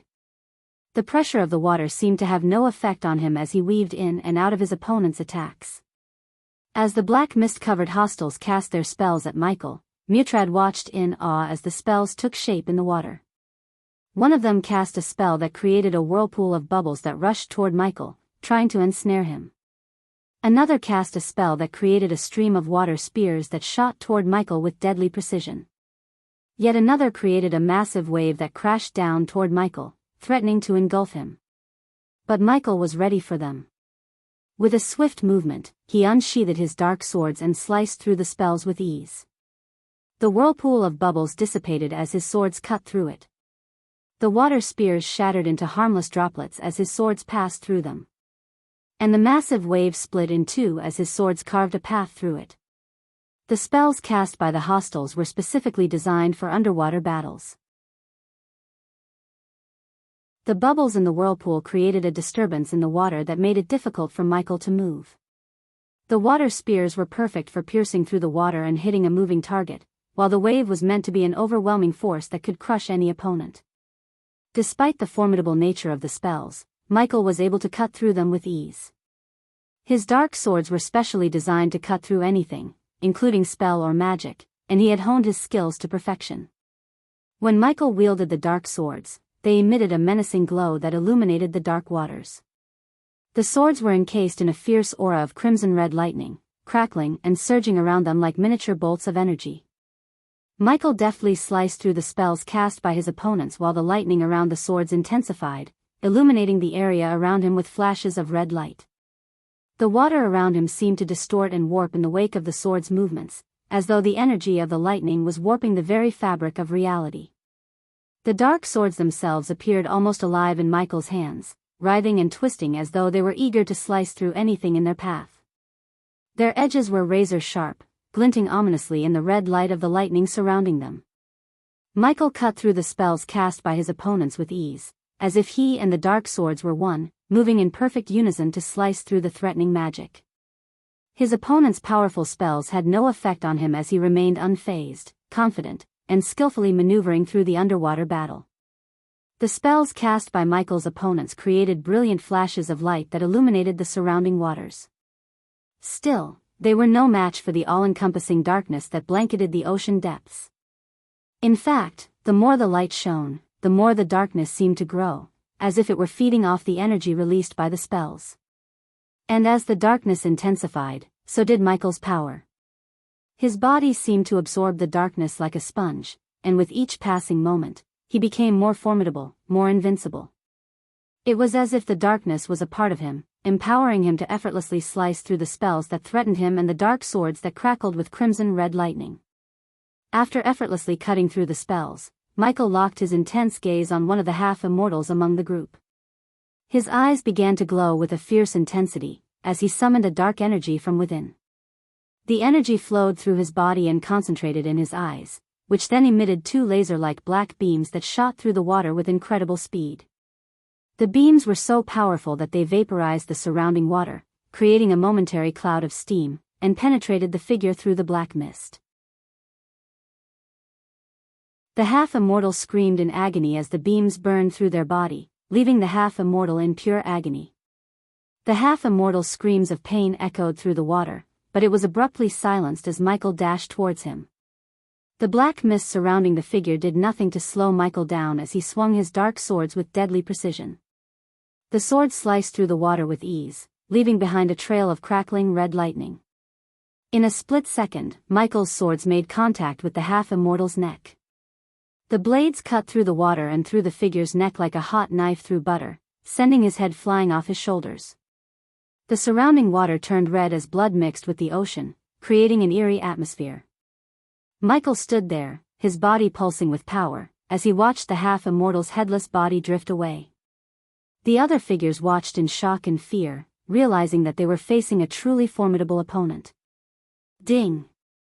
Congratulations to the host for killing a half-immortal level 8 warrior. The reward is 1 million experience points and 20,000 badass points. Ding!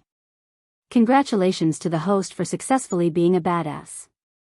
The reward is 15,000 badass points. Upon killing one of the 8 enemies, Michael heard the notification from the system ringing in his head. He ignored the system notification and focused on the task at hand. Use the light, bellowed one of the immortals, his voice carrying a commanding tone that left no room for argument. Without hesitation, the others followed suit, their hands raised towards the darkness that surrounded them.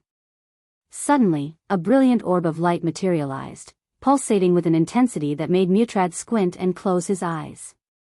The radiant light illuminated the ocean around them, revealing the eerie black mist that enveloped the hostile figures. The pulsating energy emanating from the orb was so strong that Mutrad could feel the pressure increasing around him, almost suffocating him. The intense brightness from the orbs clashed with the overwhelming darkness from Michael, and the collision created an eerie grayness that engulfed the entire area. The two opposing forces seemed to be locked in a tug of war, each one striving to overcome the other. The struggle between light and darkness was so intense that Mutrad could feel the pressure building up around him, making it difficult to move. He watched in awe as the two powerful forces pushed and pulled against each other, neither one giving in. The pulsating orbs of light emitted a powerful energy that Michael could feel even from a distance. As the wielder of the dark flames, he was intimately familiar with the energy of primordial flame, but the energy emanating from the orbs was completely different, yet somehow familiar. It was as if the energy of the light orbs was the opposite of the dark flames but still connected in some way. Michael could feel the opposing forces trying to cancel each other out, but the balance between them remained fragile and uncertain. As the orbs of light pulsated with immense energy, Michael's body began to feel the strain of the opposing force. He could sense the energy from the orbs, a kind of primordial flame that was completely opposite to his own dark flames. The collision of the two energies resulted in a strange grayness that seemed to swallow everything around them. Light flames, Michael muttered, his forehead creasing with concentration. The war between the darkness of his death range and the light from the orbs was diminishing the strength of the darkness. The absence of complete darkness due to the conflict with the orbs of light had made Michael's powers not as potent as they were before. With Michael's power weakened by the presence of light flames, one of the immortal figures seized the opportunity. He swiftly conjured a ball of energy, his movements fluid and precise, while the others watched intently. The ball of energy pulsated with an intense brightness, almost blinding Mutrad's eyes. Michael was their target, and they waited expectantly to see his next move. The ball of energy, crackling with power, sliced through the water with ferocity, hurtling towards Michael. Just as it was about to strike him, the responsive shield flickered into existence around him, absorbing the spell but not completely. The remaining power of the spell struck Michael in the chest, sending him back a few inches. The force of the impact reverberated through his body, and a tiny drop of blood oozed out of the corner of his mouth, mixing with the water and creating an eerie red cloud around him. Michael smirked as he emerged from the blast, seemingly unfazed by the spell. "Is that the best you can do?" he taunted, his voice carrying through the water. The energy from the spell had hit him, sending him back a few inches, but Michael stood tall and resolute. He knew he was far more powerful than these beings who had dared to challenge him. Even with the power of the light flames on their side, they were no match for him.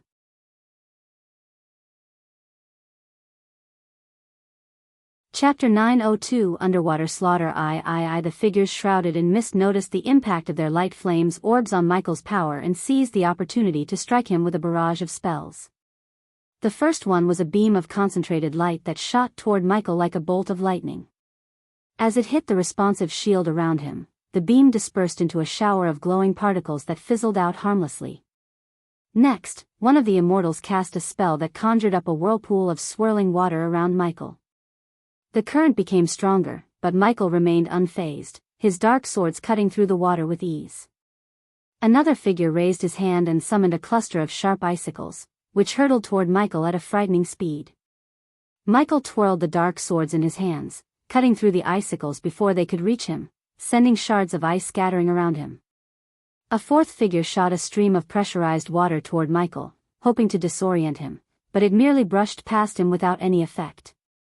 The rest of them did not cast any spells but summoned glowing swords and dashed at Michael to cut him in pieces. Their movements were swift and fluid, as they effortlessly sliced through the water with their weapons. Michael felt the pressure from the water increase as the figures closed in on him, but he remained focused on the incoming attacks. Michael unleashed a flurry of quick and precise sword strikes as the figures approached, effortlessly parrying their glowing swords with his dark blades. The sound of clashing swords echoed through the water as Michael deftly avoided their attacks and countered with his own. Despite the weight of the water pressing down on him, Michael moved with the grace and agility of a dancer, his movements almost fluid in their execution. With each strike, his opponents were pushed back, their glowing swords barely able to withstand the force of Michael's powerful swings. The water around them was churned into a frenzy, as the combatants continued their deadly dance. Finally, Michael saw an opening and took advantage of it. With a swift and powerful swing, he cut through one of the glowing swords, shattering it into 1,000 pieces. The figure who had summoned the sword was momentarily stunned, allowing Michael to move in for the finishing blow. With a quick thrust of his dark sword, he pierced through the figure's chest, and the glowing sword vanished in a burst of light.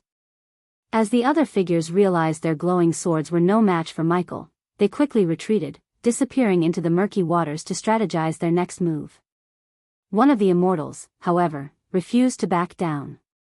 He cast a spell that formed a massive ice dragon in the water, its scales shimmering in the dim light. The dragon roared, sending shockwaves through the water, as it charged at Michael with terrifying speed. Michael was already being bombarded by several spells at the same time, his responsive shield struggling to absorb the onslaught of energy.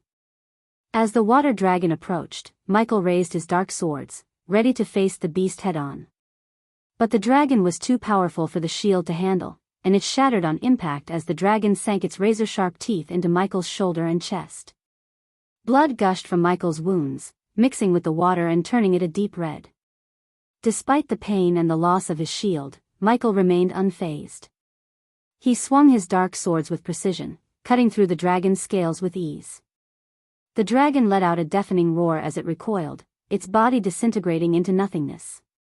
The immortal who had cast the ice dragon spell was momentarily stunned by the ease with which Michael dispatched the creature. However, their victory was short-lived as the Dark Lord turned his pitch-black eyes towards the pulsating orbs of light that floated around them in the water. A sense of dread crept over the figures as they realized what was coming.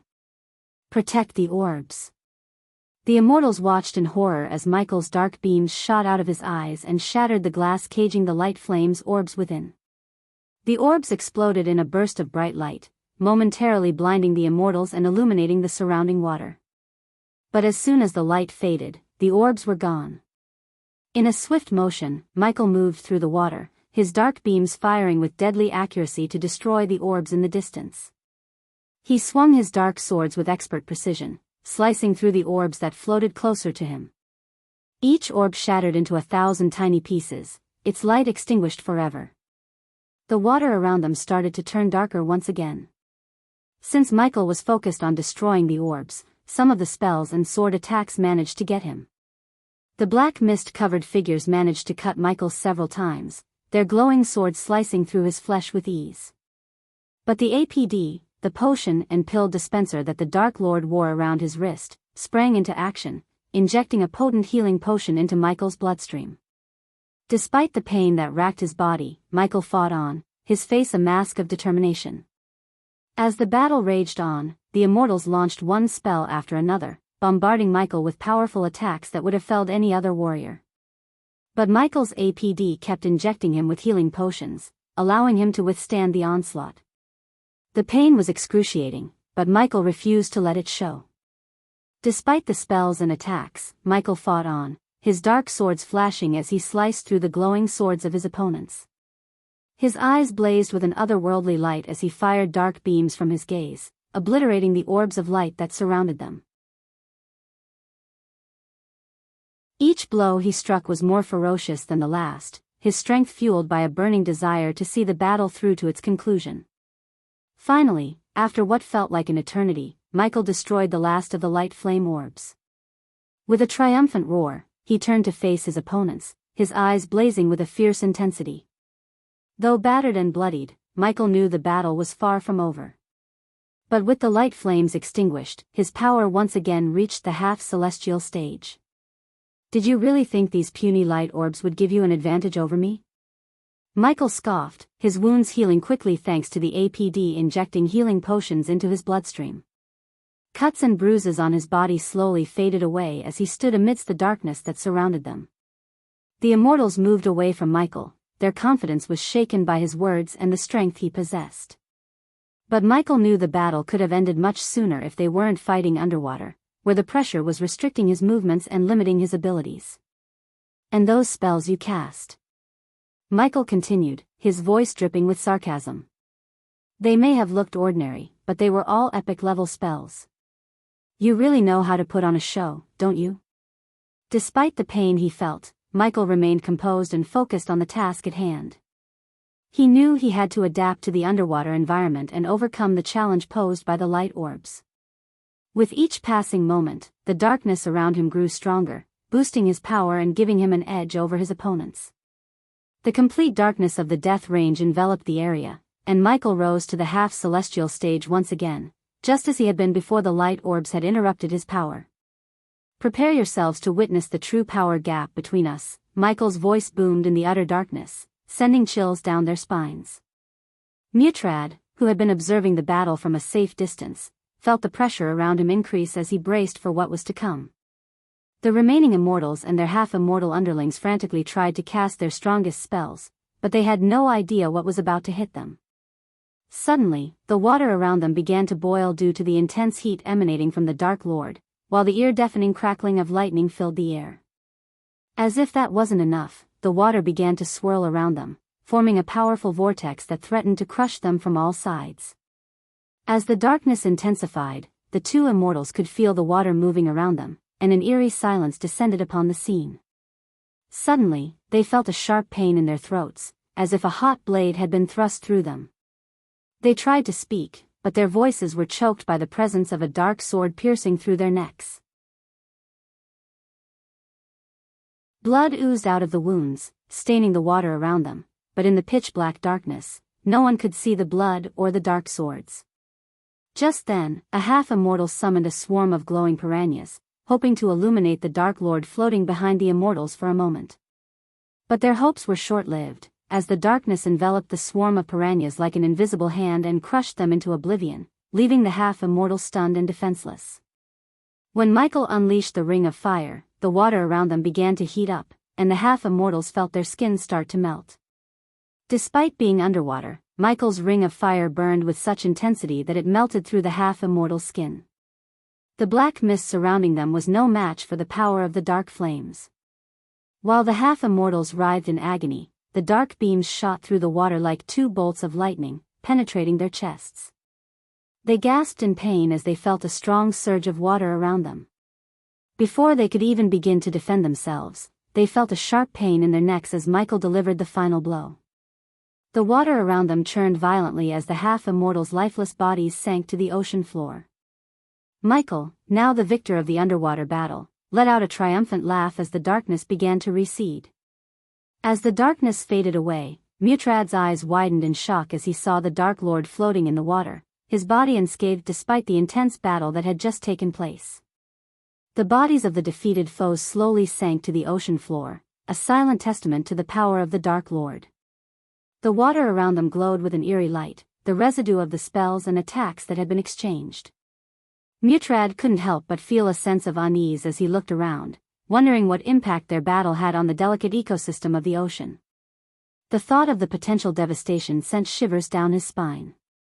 Just when Mutrad thought the battle was over, the Dark Lord turned his gaze towards him and disappeared from his sight in a blur of motion. Mutrad stood there, stunned, with 1,000 questions racing through his mind. A few moments later, the Dark Lord reappeared at the spot where he had slain the immortals and half-immortals, an earthen struggling and squirming in his hand.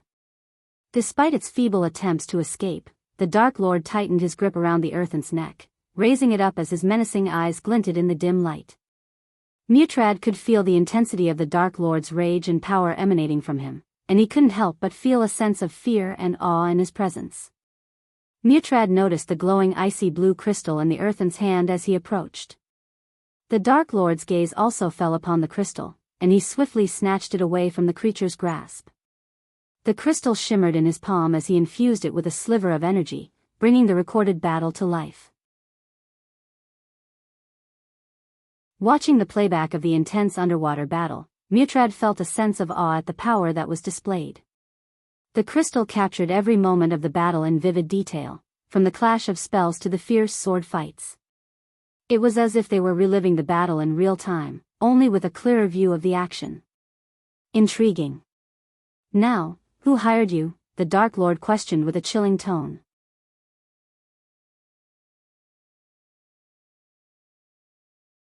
Chapter 903 New Plague called the Red Bliss. 5 days later, Alicia stood in a grand hall, the walls adorned with intricate tapestries and golden chandeliers illuminating the space. In the center of the room, a round table sat, surrounded by a menagerie of individuals. A towering figure with fur and a lion-like head sat at the head of the table, his piercing eyes surveying the room. An elven woman with cascading blonde hair sat across from him, her features sharp and ethereal. In the center of the table, a delicately carved glass bottle stood, its glistening red contents catching the light and casting an otherworldly glow over the faces of those gathered. The atmosphere in the room was charged with anticipation, and Alicia could feel the weight of the room's purpose settling on her shoulders. Her words finally broke the tense silence in the room. "Gentlemen," Alicia began, her tone serious and commanding, "I bring to your attention the new, highly addictive brew that has been flooding the markets in Elon and Azair. It was first introduced to patrons in various taverns for free, but now it's being sold for a minimum of 4,000 coins, which is 4 times the price of dwarven ale. This brew is no ordinary drink, and we need to take action before it spreads like a plague throughout the realm. As much as I am shocked by the horrendous price," the lion-headed man snickered, "I can't help but think, why do we bother ourselves with what the nobles drink? If they want to drink this, they can. It's their choice. We, guardians, certainly have better things to worry about than some drink." Alicia couldn't help but feel a tinge of annoyance at his dismissive attitude towards the addictive brew that was causing chaos in Elon and Azair. But her focus quickly shifted to the new Alpha Guardian of the Hunter Guardians, Elara Valren, as she listened intently to the discussion. The Valren family was no stranger to the position of Alpha Guardian, as Elara's predecessor, Tanulia Valren, had held the title before her untimely demise at the hands of the Dark Lord. After the brutal massacre of the Hunter Guardians and the devastating crash of Tanulia's warship into the guild headquarters, no one was willing to take up the mantle of Alpha Guardian. But to everyone's surprise, Elara stepped forward, ready to lead the charge against the Dark Lord and his minions. Unlike her predecessor, Elara was cunning, patient, and breathtakingly beautiful.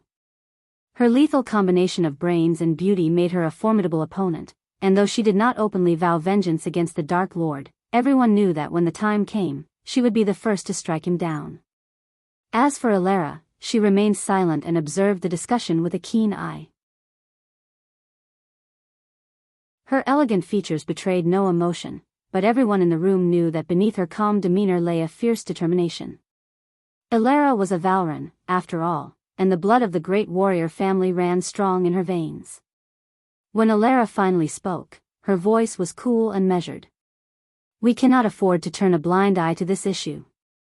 The addiction caused by this brew is not just harming individuals but also affecting their families and communities.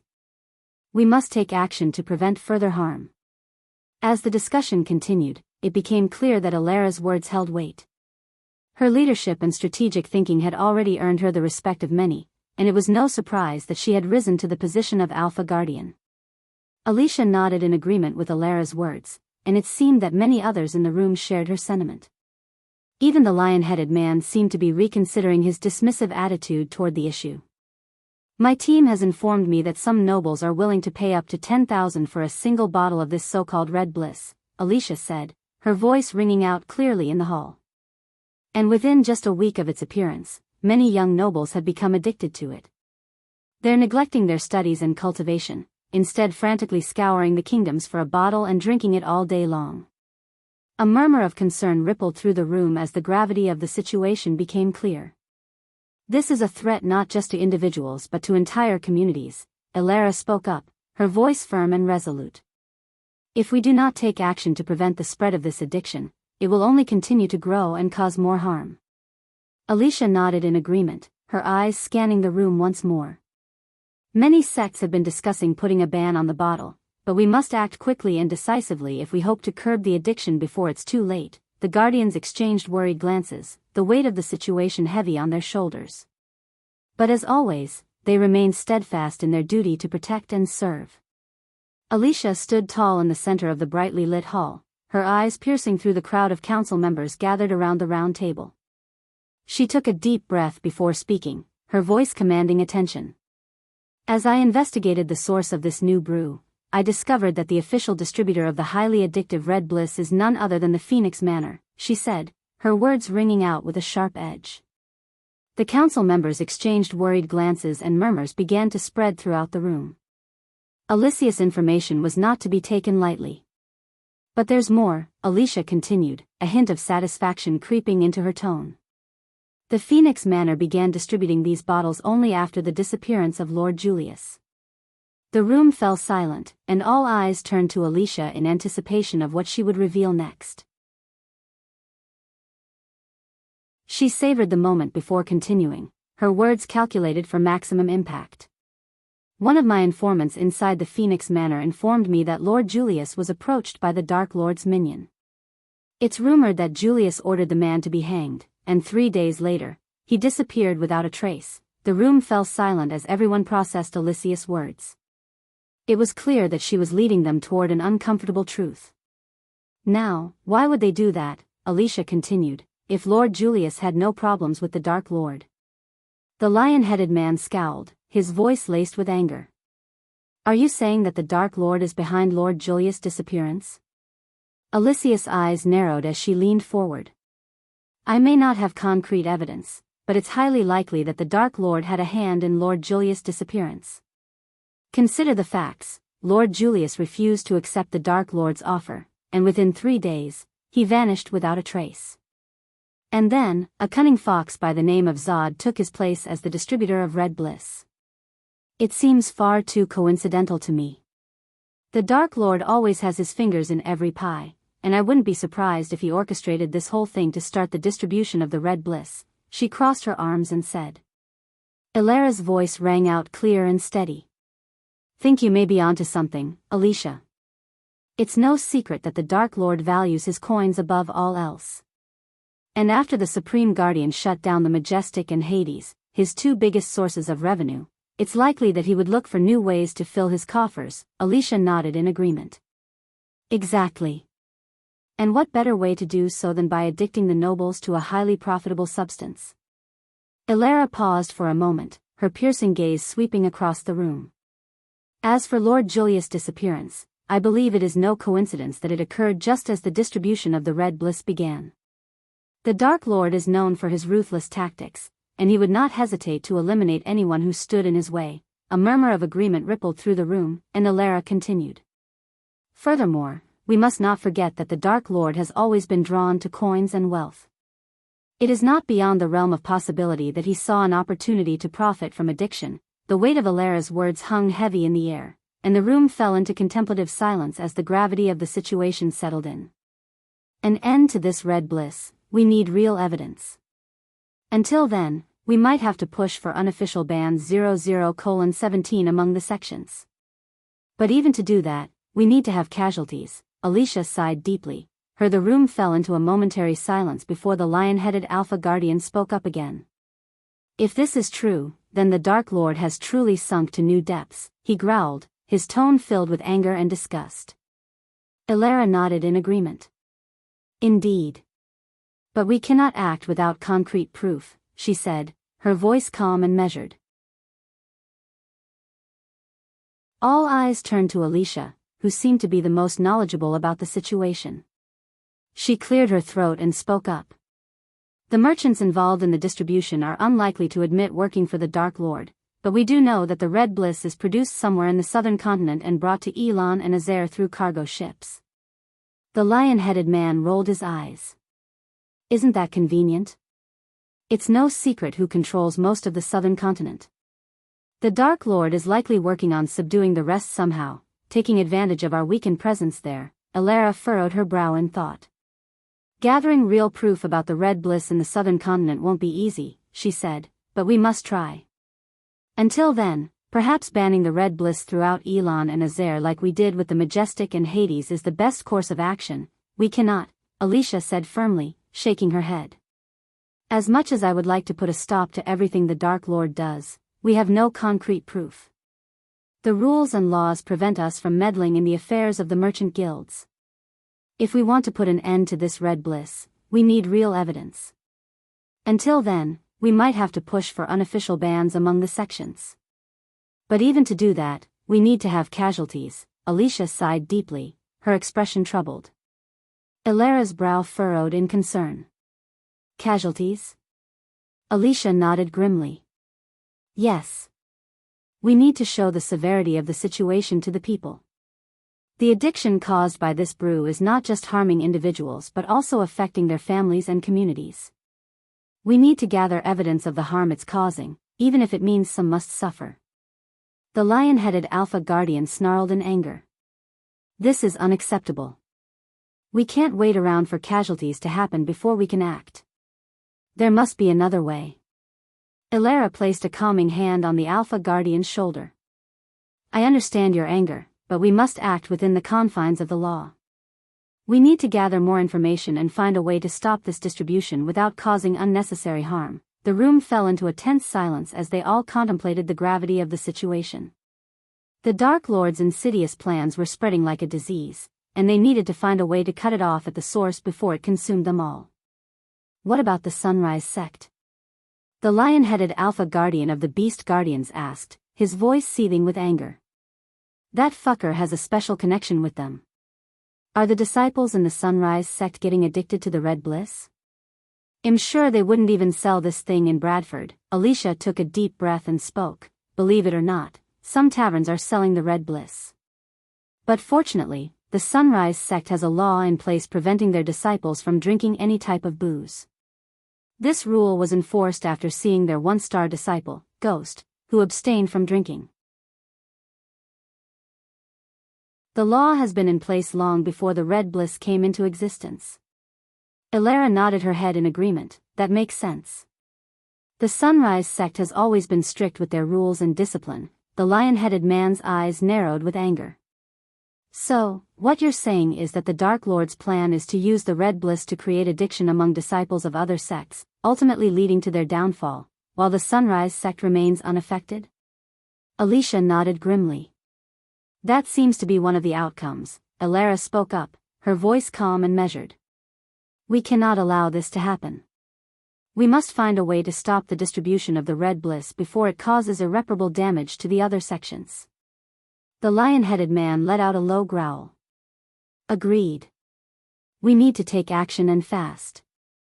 We cannot let the Dark Lord win this battle. Alicia nodded in agreement. Like I said, we need to gather concrete evidence against the Phoenix Manor and their involvement with the Dark Lord. We cannot act without proof, or we risk starting a war. Elara spoke up again. We need to be careful and strategic in our approach. Let us gather information and evidence, and only then can we move forward with a plan to stop the distribution of the red bliss.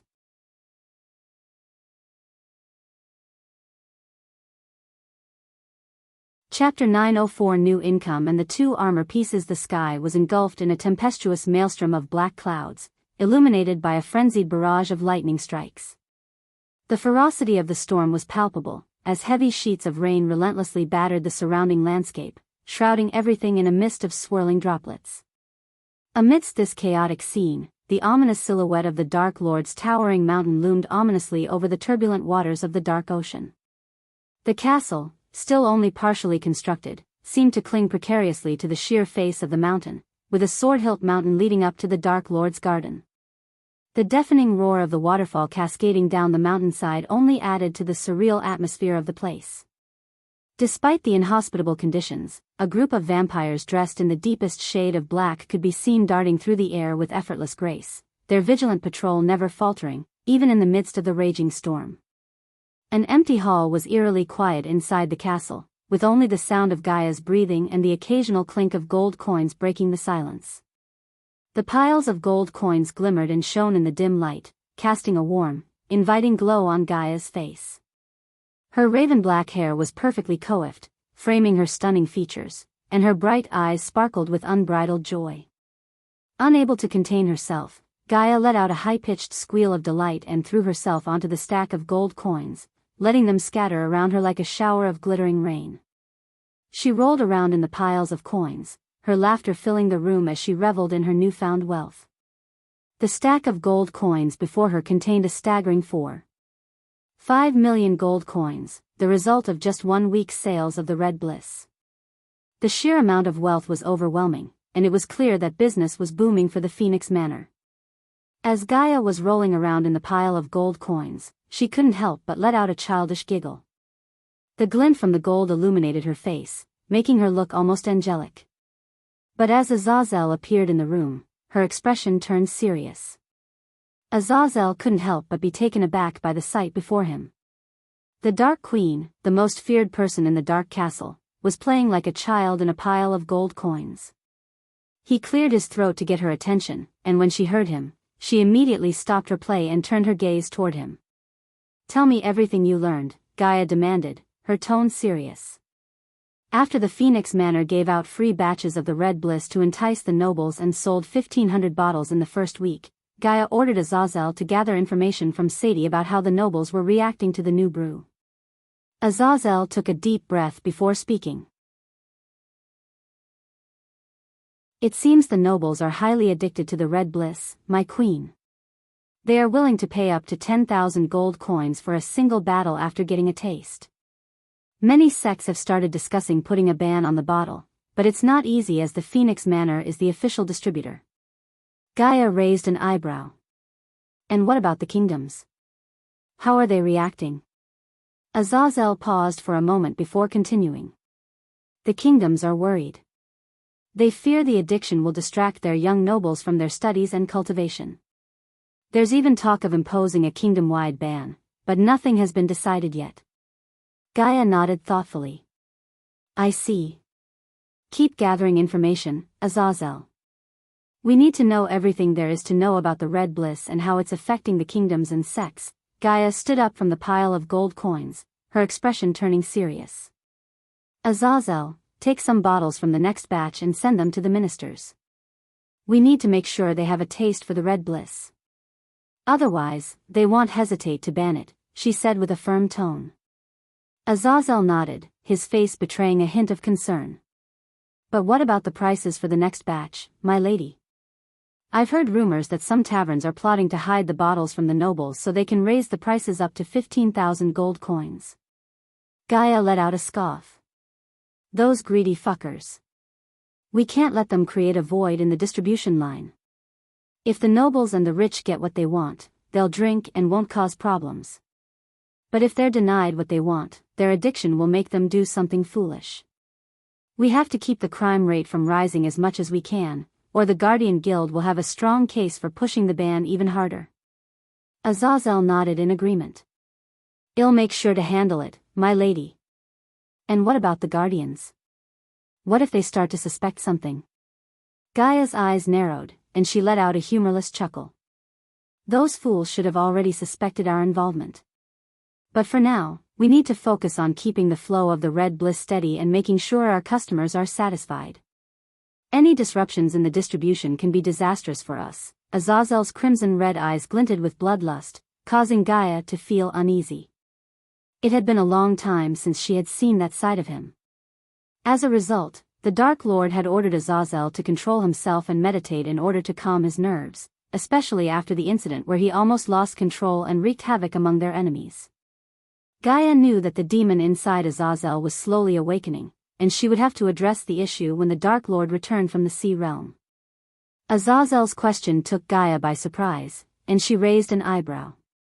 "No need," she replied, her tone firm. Just inform Zod about these tavern owners. He will take care of them. Gaia knew that Zod, the current leader of the Phoenix Manor, was more than capable of handling the situation. His cunning and resourcefulness had played a significant role in the success of the Red Bliss distribution thus far. Gaia also knew that Zod was loyal to them and would not hesitate to take care of any threats to their operation. Azazel nodded understanding and left the room, his bloodlust slowly subsiding. Gaia watched him go, a sense of unease still lingering in her mind. She knew that she would have to keep a close eye on Azazel in the future. Azazel bowed and left the room, leaving Gaia alone with the stack of gold coins. As she looked upon the shining pile, she couldn't help but feel a sense of wonder and awe. It wasn't that Gaia had never seen such an amount before, but the fact that they had almost gone bankrupt after Noah, the Supreme Guardian, closed down the Majestic and Hades made the stack before her all the more valuable. The Dark Castle had suffered greatly from the closure of their two biggest establishments. It was only after the arrival of the Red Bliss that they had regained their financial footing. Gaia couldn't help but think how quickly fortunes could change. In a barren desert, a mere drop of water was worth more than a lake nestled in the lush hills. She reached down and scooped up a handful of coins, feeling the cool metal against her skin.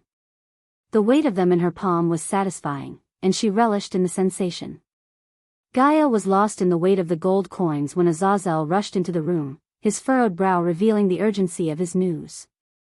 "What now?" Gaia asked, her eyes fixed on the demon. "My lady," he said, "Lord Saber has made a discovery. He claims to have found not one, but two pieces of the Dark Lord's armor." Gaia's eyes widened in surprise. The Dark Queen strode into the surveillance room with the aura of power emanating from her. The sound of her footsteps echoed in the vast room as she made her way toward the center. Her black cloak billowed behind her like the wings of a dark angel, and her raven black hair was tied back into a ponytail, revealing her sharp and defined facial features. Azazel, the demon butler, stood by the entrance with his crimson-red eyes flickering with the reflection of the magical runes etched into the mirrors surrounding the room. The ambient lighting in the room was a mixture of darkness and blue, with the flickering light of orbs casting a dim glow. The dwarves were yet to finish building the surveillance room, and the dark forest still served as their main hub of surveillance. But they planned to have a better and bigger surveillance room in the Dark Castle. As soon as Gaia entered, Azazel raised his hand, and the individual mirrors, each showing a different spider feed from various parts of the castle, flickered out of existence. In their place, a single mirror formed in the center of the room, displaying Saber's face. "Greetings, my lady," Saber said with a respectful bow, his eyes locked onto hers. "You found the armor pieces." Gaia's heart raced with anticipation as Saber's words sank in. They had been searching for the Dark Lord's armor pieces for months, and now, finally, they had found them. She couldn't help but feel a sense of relief wash over her. "With Lord Tiberius' assistance, I was able to track down Quintus and locate the armor pieces, my lady." Gaia's eagerness was palpable as she leaned forward and asked, "Where is he?" Her mind was racing, wondering what Quintus was up to now and why he had resurfaced after all this time. Saber hesitated for a moment, his expression unreadable. Gaia could sense his hesitation and wondered what he could possibly say that would worry her. Finally, Saber spoke, "He's in Nagaland, my lady." Her eyes widened with shock at Saber's answer, and her jaw dropped in disbelief. Quintus, the elusive general of Kingdom Myril, was now in her own kingdom, Nagaland. Her thoughts raced as she tried to process this information. What could he possibly want in Nagaland? What was he doing? And most importantly, how did he manage to enter her kingdom undetected? Gaia's mind was racing with a million questions, and for a moment, she forgot to breathe. The silence in the room was palpable, broken only by the soft hum of magical energy that powered the surveillance room. Saber's solemn expression and the weight of his words only added to the drama of the moment. Finally, Gaia found her voice. "Quintus is in Nagaland," she repeated, her voice barely above a whisper. "What is he doing there?" "Preparing for war, my lady." Gaia felt a chill run down her spine as Saber's words sank in. Preparing for war? In Nagaland? She couldn't believe it. What makes you think that? She asked, her voice barely above a whisper. Saber's eyes narrowed, and his face turned grim. My sources in Nagaland have informed me that Quintus has been gathering a massive army, my lady.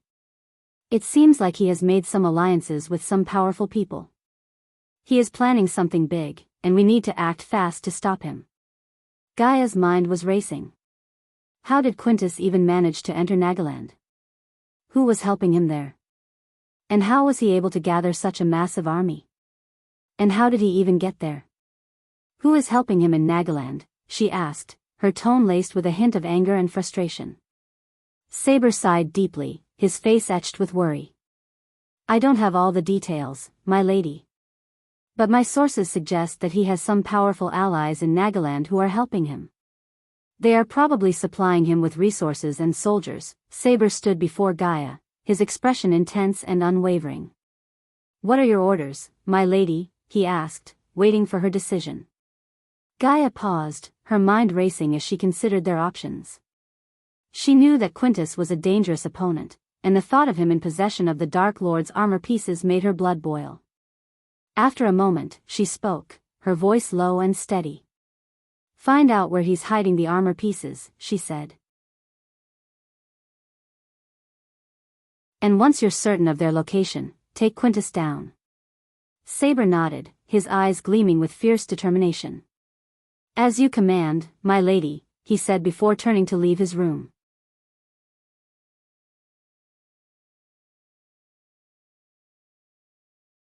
Chapter 905 Blood of the Great Ape King Edros. Noah gazed up at the stormy sky, which rumbled with deafening thunder. The dark clouds loomed overhead as if they were closing in on him, suffocating him with their weight. The eerie mist only added to the place's ominous atmosphere, making it difficult to see more than a few feet ahead. The blood array pulsated with a crimson glow as if it was alive and aware of Noah's presence. The treacherous ocean looked just as dangerous and foreboding as the last time he visited. The sky was shrouded in dark clouds that rumbled with thunderous force, and lightning crackled through the air, illuminating the eerie mist in violet flashes. Noah knew that the area was infamous for its powerful and strange mist, which could suppress all senses and even create illusions. He had to be extra careful in this place, where danger lurked at every turn. Despite the danger, Noah steeled himself and took a deep breath, ready to face whatever challenges lay ahead. He knew he had to help Norvin reach his full potential and couldn't let anything stand in his way. As they journeyed through the barren land, Noah couldn't shake off the feeling of being watched. Andreas materialized out of nowhere as if summoned by Noah's mere presence. He appeared in an ethereal form, his white robes billowing in the wind as he led the way through the barren land. His long white hair flowed freely behind him, creating an almost ghostly effect. Despite his ethereal form, Andreas' eyes shone with deep wisdom and intelligence, radiating a sense of calm and reassurance to Noah. Suddenly, Andreas, who had been silent for most of the journey, spoke up. Be on your guard, Noah. We are drawing close to Idros' blood. The power emanating from it is immense, said Andreas, his voice low and serious. Noah nodded, his heart pounding with anticipation and fear. He knew that the Ape King's blood was no ordinary substance and that absorbing it came with great risks. While they trudged through the eerie mist, the sound of thunder grew louder and more frequent. The sky rumbled with such intensity that it felt like the world itself was shaking. Andreas looked up at the sky, a frown marring his features. We need to hurry. The storm is growing stronger, and it won't be long before it becomes too dangerous to continue. Noah gritted his teeth and quickened his pace, his eyes fixed on the pulsating crimson glow of the blood array in the distance. He knew that he had to reach it before the storm unleashed its full fury. As Noah and Andreas approached the blood array, the air grew thick with the essence of ancient power. Noah could feel his heart racing with excitement and anticipation as he approached the source of the legendary Ape King's power. Standing before the array, Noah could almost sense the ghostly presence of Edros, the mighty Beast King who had once ruled over the Beast clan with an iron fist. His power and legacy were still alive, and the fact that Norvin was his descendant only served to add to the sense of awe and reverence that Noah felt. Noah was taken aback upon discovering that Norvin was a descendant of Edros, the great ape king. He had heard many legends about Edros and his mighty rule over the beast clan, but he never expected to meet his descendant. A sense of awe and wonder washed over him as he realized the importance of his mission to help Norvin unlock his true potential. He couldn't believe he was standing in front of the blood array, a place where Edros' power still lingered and where Norvin would absorb his ancestors' blood to become stronger. Noah's heart raced with anticipation as he wondered what kind of beast Norvin would become. Taking a deep breath, Andreas stepped forward and began to chant the incantation that would activate the blood array. Noah watched in amazement as the runes that were invisible to him suddenly began to glow with a fierce, red light, illuminating the area with an intense energy that was both awe-inspiring and terrifying. As the power emanating from the array grew stronger, Noah had to shield his eyes from the blinding light. He could feel the heat emanating from the blood drop, and he knew that Norvin was about to undergo a powerful transformation that would unlock his full potential. Despite the intensity of the moment, Noah felt a sense of calm wash over him as he watched Andreas work his magic. He knew that they were on the brink of something truly amazing, and he could feel his heart racing with excitement at the thought of what was to come. When Noah turned to survey his surroundings, he felt a sudden presence next to him. It was Norvin, but something was wrong. Norvin's eyes were closed, and he was unresponsive. Noah's heart sank as he saw Norvin in a state of coma. He felt a wave of sadness and helplessness wash over him as he looked at the golden Babaru lying still. But Noah was not one to give up. He knew that Norvin was a special beast, and he had a way of awakening his true potential. He carefully picked up Norvin and cradled him in his arms, feeling the weight of the unconscious Babaru against him. With determination in his heart, Noah knew that only by absorbing Edros' blood could Norvin become stronger and unlock his full potential. Noah felt the weight of the responsibility on his shoulders as he began to walk towards the drop of blood. The distance was far, but he could feel the overwhelming power radiating from the drop. The stakes were high, and Noah knew he had to be careful. After activating the array, a drop of blood appeared in the barren land far away from Noah. As Noah approached the blood drop, he could see it glimmering in the eerie mist. Despite its distance from him, he could feel its power radiating through the air. It was as if the blood drop was alive, drawing him closer to it with an irresistible force. Noah could see the blood drop reacting to Norvin's presence, slowly moving toward him. Norvin's golden fur shimmered in the violet lightning as if it was attracting the blood drop. It was a strange and mesmerizing sight, and Noah couldn't help but feel a sense of awe and wonder. As he reached the blood drop, he saw it pulsating with an intense red glow. It was a drop of blood that had been left behind by the great ape king Edros himself. Noah knew that this blood drop was the key to unlocking Norvin's true potential. Noah carefully held Norvin in his arms, shielding him from the blinding light of the blood drop. He could feel the blood drop slowly moving closer to them, drawn by Norvin's presence. It was a slow and deliberate process, as if the blood drop was carefully examining Norvin before merging with him. Andreas' voice resonated through the barren land as he said, "Place Norvin here, Noah. Let us see if the blood of Edros is enough to unlock his full potential." Noah gently laid Norvin on the gray, lifeless ground, his golden fur shimmering in the eerie mist. He looked at Norvin with a mix of concern and anticipation, knowing that absorbing his ancestors' blood was the only way to unlock Norvin's true power. As Noah stepped back, the drop of blood slowly made its way toward Norvin. It didn't merge with him immediately, but instead, it seemed to hover around him as if assessing whether Norvin was worthy of its power. Noah watched with bated breath as the blood started seeping into Norvin's body through his fur, his muscles bulging with newfound strength.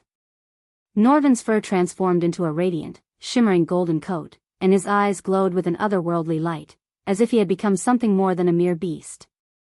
Once the drop of blood was fully absorbed by Norvin, the sky above them shattered with thunder and violet lightning.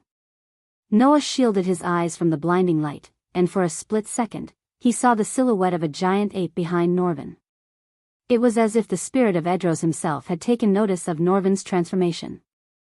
The clouds twisted and contorted into the shape of an ape's head before shifting into other forms, as if the very fabric of reality was bending to acknowledge Norvin's newfound power. Noah's jaw dropped in amazement and fear, and he took a few steps back, not daring to take his eyes off the spectacle before him. Wow, Noah whispered in awe. Norvin absorbed the blood as a strange sensation filled the air. The sound of clashing swords and the roars of dragons echoed all around them. Noah and Andreas looked around but saw nothing but the eerie mist and barren land. The sounds grew louder and more intense as if they were transported to a battlefield in another realm. Noah could feel his heart pounding in his chest, unsure of what was happening. On the other hand, Andreas remained calm and focused because he had experienced this before. Noah shouted over the deafening noise, "What's happening?" Andreas turned to him with a solemn expression. "This is the power of Idros blood. It unlocks the memories of his past battles, and we are merely experiencing them." Noah couldn't believe what he was hearing. He had never heard of such a thing before. He watched in awe as the sounds of battle intensified, and the mist began to take on the shapes of soldiers and dragons. It was like they were standing in the middle of an ancient war. Noah's eyes widened in shock as he noticed shadows of dragons looming in the clouds above them, their fierce silhouettes looking all too real. The sounds of war and roars grew louder, echoing through the treacherous ocean. As he scanned the sky, Noah couldn't shake off the feeling that something was watching them, something that shouldn't be there. Suddenly, a red-scaled dragon emerged from the clouds, its wings spread wide as it opened its mouth and unleashed a deafening roar that shattered the air around them. Andreas' eyes darted around the sky, trying to locate the dragons. Noah could feel the tension in the air, his heart racing with fear and anticipation. Suddenly, another loud roar echoed through the clouds, and a shadow appeared above them. A dragon, with scales as black as night, swooped down towards them with blinding speed. Noah raised his hand, a ball of energy forming in his palm. Andreas stood tall beside him, his white hair fluttering in the wind. The dragon landed with a deafening thud, sending shockwaves through the ground. "Ready yourself for battle, Noah. The blood of Idros has opened portals to the treacherous ocean, and it seems to have attracted the dragons to our location," said Andreas, his voice firm and unwavering despite the fear in his eyes. Noah's heart raced as he watched the dragons approach, its eyes fixed on Norvin. He knew they had to act fast to protect their mission and Norvin's safety. The two dragons let out a deafening roar, their fiery breath lighting up the darkened sky. Noah and Andreas stood their ground, their eyes locked on the dragons. As much as Noah liked to form a plan of attack, he simply lacked the luxury of time. At that moment, he had to face two half-immortal stage dragons. The red dragon soared through the clouds with its massive wingspan, easily dwarfing any other creature in the sky. Its scales glistened in the light, ranging from deep crimson to bright scarlet as if it was painted with the colors of fire. Its eyes blazed with an intense fury, reflecting the passion and aggression that lay within. The dragon's claws glinted in the sunlight, razor-sharp and deadly, ready to tear apart anything in its path. On the other hand, the black dragon was a stark contrast to the red. Its scales were deep obsidian, shimmering in the sunlight like onyx. Its eyes glowed with a malevolent intelligence, revealing a cunning and ruthless nature. Its wings were jagged, giving it an almost demonic appearance as it soared through the clouds. The dragon's fangs were sharp and pointed, glinting menacingly in the sunlight, hinting at the sheer power and ferocity that lay within its jaws. "Are you sure we can take them on, teacher?" Noah asked, his voice laced with doubt. "We have no other choice, my disciple. Norvin's safety and our mission depend on it," replied Andreas, his voice ringing with determination.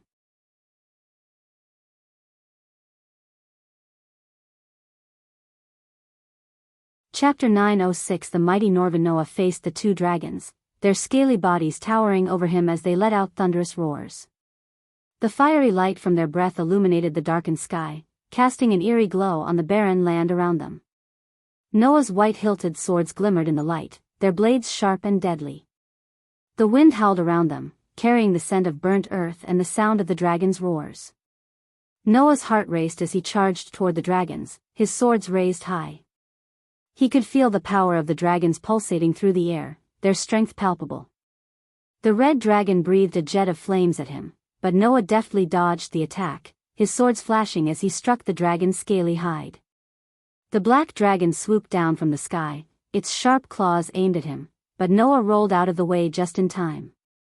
As the two dragons continued to attack, Noah fought with all his might, his swords flashing in the air as he struck them with deadly precision.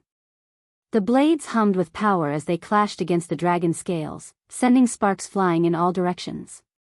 The fight was intense, and Noah could feel his strength waning as the dragons continued to attack. He could feel his heart pounding in his chest, his breaths coming in short gasps. But he refused to give up. With a fierce battle cry, he charged toward the dragons once more, his swords raised high, determined to protect Norvin and complete their mission. As Noah fought the two dragons with all his might, Andreas sensed more and more dragons approaching. The sound of their wings flapping grew louder and louder, drowning out the thunderous roars of the dragons he was fighting. "Noah!" Andreas called out urgently, his voice echoing through the stormy sky. Noah's heart raced as he heard his teacher's voice. He knew that the situation was getting worse by the minute. Suddenly, the two dragons that he was fighting soared toward the sky, their bellies glowing brighter and brighter. Noah knew what was coming next. The dragons were going to use their deadly dragon breath. Despite the stormy weather and heavy rain, the temperature around them rose significantly due to the sheer heat radiating from the dragons' bodies. Noah could feel the intense heat on his skin as he prepared to face the deadly attack. As the dragons unleashed their fiery breath, Noah leaped out of the way just in time. His swords flashed as he dodged the deadly attack, the rain pouring down heavily, the drops stinging his skin. Meanwhile, the sound of wings flapping grew louder, signaling the approach of more dragons. With each passing moment, the situation became more dangerous, and Noah knew he had to act fast to protect Norvin and their mission. Andreas floated towards Noah, his white robes billowing around him. "I can't keep the dragons out, but I can enclose these two within a barrier. You have to defeat them," he said, his voice urgent. Noah's heart raced as he faced the dragons once more. He knew that this was their only chance to protect Norvin and complete their mission. "Don't worry about me. Just form the barrier and keep Norvin safe," he shouted back to Andreas. Andreas nodded, his ethereal form shimmering as he concentrated on the spell. Noah fought with all his might, his swords flashing in the air as he struck the dragons with deadly precision. Noah watched in awe when the golden energy shot out of Andreas and formed the dome around them. He knew Andreas was powerful, but he had never seen him use such incredible energy. The two dragons, now trapped within the barrier, turned their attention towards Noah and Andreas, their eyes burning with fury. They flew straight toward Noah with their claws outstretched, ready to strike. Noah raised his swords, ready to defend himself, but the sheer force of the dragon's attack sent him flying backward. The flames shot out like a torrent, and Noah leaped out of the way, narrowly avoiding the blast. But when the stream of fire hit the ground, it exploded like a bomb, sending shockwaves through the air. Noah felt the impact as he was flung into the barrier, his body crashing into the dome with a sickening thud. Noah struggled to get back up as he clutched his chest, his robes soaked with rain and blood. His hair was matted to his forehead, and his face was twisted in pain and determination. He refused to give up despite the pain and the odds stacked against him. His eyes shone with fierce determination, ready to face the dragons once more. The dragons took advantage of his weakened state and charged toward him with their claws and teeth bared. Noah swung his swords, but the dragons were too quick. One of them clawed at him, leaving deep gashes on his chest. Another tried to bite him, but Noah managed to dodge at the last second, narrowly avoiding certain death. The rain pounded down harder, the thunder and lightning adding to the chaos of the battle. As Noah continued to fight, he could hear the sounds of other dragons trying to break through the barrier that Andreas had formed around them. Noah gritted his teeth as he fought with all his might, his swords flashing as he struck the dragons with deadly precision. But the dragons were relentless, their attacks coming at him from all sides. One dragon breathed a stream of fire at him, but Noah managed to roll out of the way just in time. Another swooped down from the sky, its claws aimed at his head, but Noah managed to block the attack with his swords. Despite his best efforts, Noah was at a disadvantage. His wounds were taking a toll on him, and he could feel his strength waning. But he refused to give up, knowing that he had to protect Norvin and their mission at all costs. As the dragons continued to attack, Noah fought back with all his might, his swords glowing with an otherworldly light. The sound of metal clashing against scales echoed through the air as the battle raged on. Despite being at the same cultivation stage as the dragons, Noah knew that their superior size, dragon breath, and impenetrable scales gave them the upper hand in the fight. As he dodged their relentless attacks, Noah realized that he needed to use his most powerful weapon, the heavenly flames. Noah took a deep breath, centering himself as he focused his energy on summoning the heavenly flames. He felt the intense heat building within him, coursing through his veins and igniting his palms with a bright blue light. As the rain continued to pour down, the flames danced and flickered, casting shadows across the battlefield. The temperature around them began to rise, causing the raindrops to evaporate into steam. Noah's body trembled as he struggled to control the powerful flames, but he knew he couldn't afford to back down now. Meanwhile, the dragons outside the barrier continued their relentless assault, their massive bodies slamming into the dome as they unleashed their fiery breath. But despite their strength, Andreas' barrier held strong, keeping them at bay for the moment. The two dragons, startled by the sudden appearance of the heavenly flames in Noah's hands, quickly took to the air and distanced themselves from him. They shared a glance, seemingly reconsidering their strategy in the face of such power. Noah, meanwhile, concentrated on channeling the blue flames along his sword blades, the intense heat causing the rain around him to evaporate. As the flames coiled around his swords, he knew that this was his only chance to turn the tide of the battle. With his flaming swords in hand, Noah charged toward the dragons, his heart pounding with adrenaline.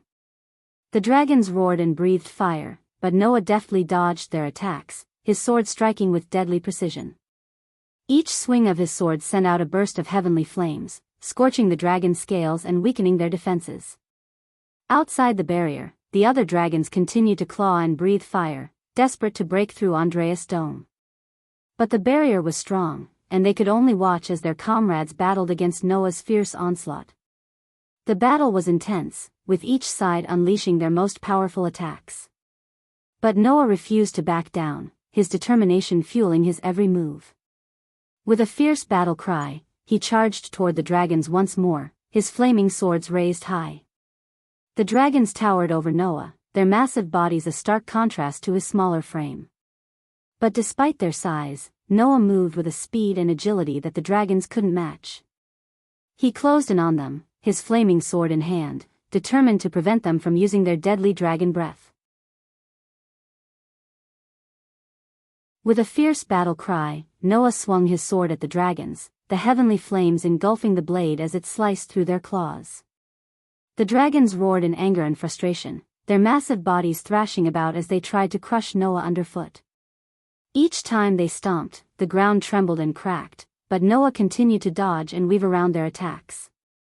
The dragons were relentless, their attacks coming fast and furious, but Noah remained determined.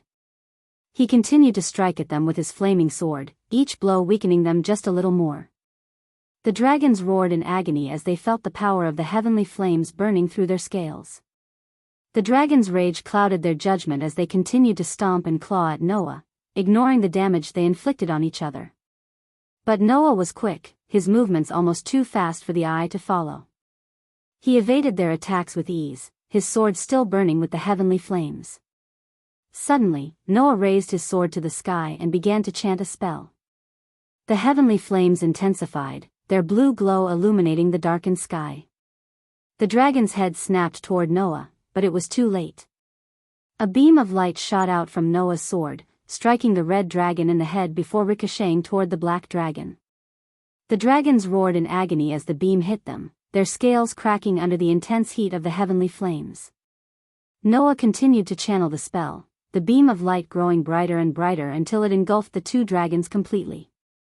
Despite Noah's powerful attack, he knew that his victory was only temporary as he watched the dragons writhe in pain. Suddenly, the bright light surrounding them shattered like it was made of glass, and the two dragons stepped out of the light, bleeding from multiple wounds. Their eyes glowed with anger, and they let out a deafening roar that sent powerful sonic waves shooting out from their mouths. Noah was disoriented by the force of the roar, and before he could react, the red dragon opened its mouth and unleashed a straight beam of powerful flames. A white shield appeared before Noah to block the flame, but the shield was not strong enough to withstand the dragon's attack. It shattered into pieces, and the aftershock sent Noah flying backward, his body slamming hard into the ground. As the dragons emerged from the shattered light, Noah could see the true extent of the damage he had inflicted upon them. Their once impenetrable scales were now cracked and chipped, oozing blood from deep wounds. The dragons roared in anger, their eyes fixated on Noah as they prepared to launch another attack. But before Noah could even take a step forward, the black dragon dashed towards him with incredible speed, its massive frame blocking out the sky above. The dragon stood over Noah, pinning his hands to the ground with its weight and preventing him from reaching his swords. Noah and the dragon locked eyes, a silent battle of wills playing out between them. Noah knew he had to unleash his full power if he wanted to defeat the dragon. He had held back until now, conserving his energy for the final blow. But the situation demanded he go all out. The dragon raised its head, and its belly began to glow with an ominous light. Noah's eyes widened as he watched the glow grow brighter, realizing the dragon was about to unleash its deadly breath attack. Just as the dragon was about to release its fiery assault, a sudden roar echoed through the air. The dragon quickly shut its mouth and looked up, distracted by the source of the noise. In a blink of an eye, a massive boulder flew out of nowhere and slammed into the dragon's head with incredible force. The dragon was sent flying through the air, crashing into the ground with a deafening thud. Noah's eyes widened in shock as he raised his head, taking in the sight before him. His gaze was met by the towering figure of Norvin, the mighty giant ape, whose immense frame loomed over him, reaching almost 70 feet tall. The fur on Norvin's body was a striking blend of brown and golden hues, reflecting the sunlight in a dazzling display of shimmering colors. It was a fur that was both soft to the touch and strong enough to withstand the toughest of challenges. Norvin's massive arms were longer than most trees, and each muscle rippled with incredible power and grace. With each step he took, the ground shook beneath his feet, and Noah could feel the sheer force of Norvin's presence radiating like a wave around him. It was as if Norvin was an unstoppable force of nature, an embodiment of raw strength and authority. As Noah's gaze locked with Norvin's, he couldn't help but feel a sense of awe and wonder. Norvin's piercing gaze was intelligent and wise, showing a level of understanding that went beyond the mere instinct of a wild animal. Every movement he made was calculated and deliberate, as if he was always thinking ahead and strategizing his next move. With a mighty roar, Norvin sprang into action. In a blur of movement, he closed the distance between himself and the red dragon, his powerful muscles propelling him forward with astonishing speed. Before the dragon could react, Norvin had already grabbed hold of its wings, his massive hands closing around the dragon's scaly skin with a vice-like grip. With a guttural growl, Norvin lifted the dragon off the ground and hurled it through the air, the beast's body hurtling towards the earth like a falling star. The red dragon crashed into the ground with a deafening thud, sending a shockwave rippling through the earth. For a moment, the dragon lay there, stunned and motionless. But Norvin was not finished yet. With a savage roar, he charged towards the fallen beast, his powerful arms swinging like a pair of wrecking balls. As he reached the dragon, Norvin grabbed hold of its wings once more, and with a tremendous burst of strength, lifted the beast up high into the air. With a grunt of effort, Norvin slammed the dragon down onto the ground again and again, each impact sending tremors through the earth. Finally, Norvin released the dragon, letting it fall to the ground with a final crash. The red dragon lay there, battered and broken, unable to stand or fight. Norvin stood over the fallen beast, his chest heaving with exertion, his golden fur gleaming in the sunlight. Then, Norvin let out a deafening roar that echoed throughout the jungle. He beat his chest with both fists, each thump resonating through the air like a thunderclap. As he stood towering over the fallen dragon, his chest heaving with exertion, he radiated an aura of unbridled power and dominance. It was a primal display, a show of strength and ferocity that left no doubt in anyone's mind who was in charge.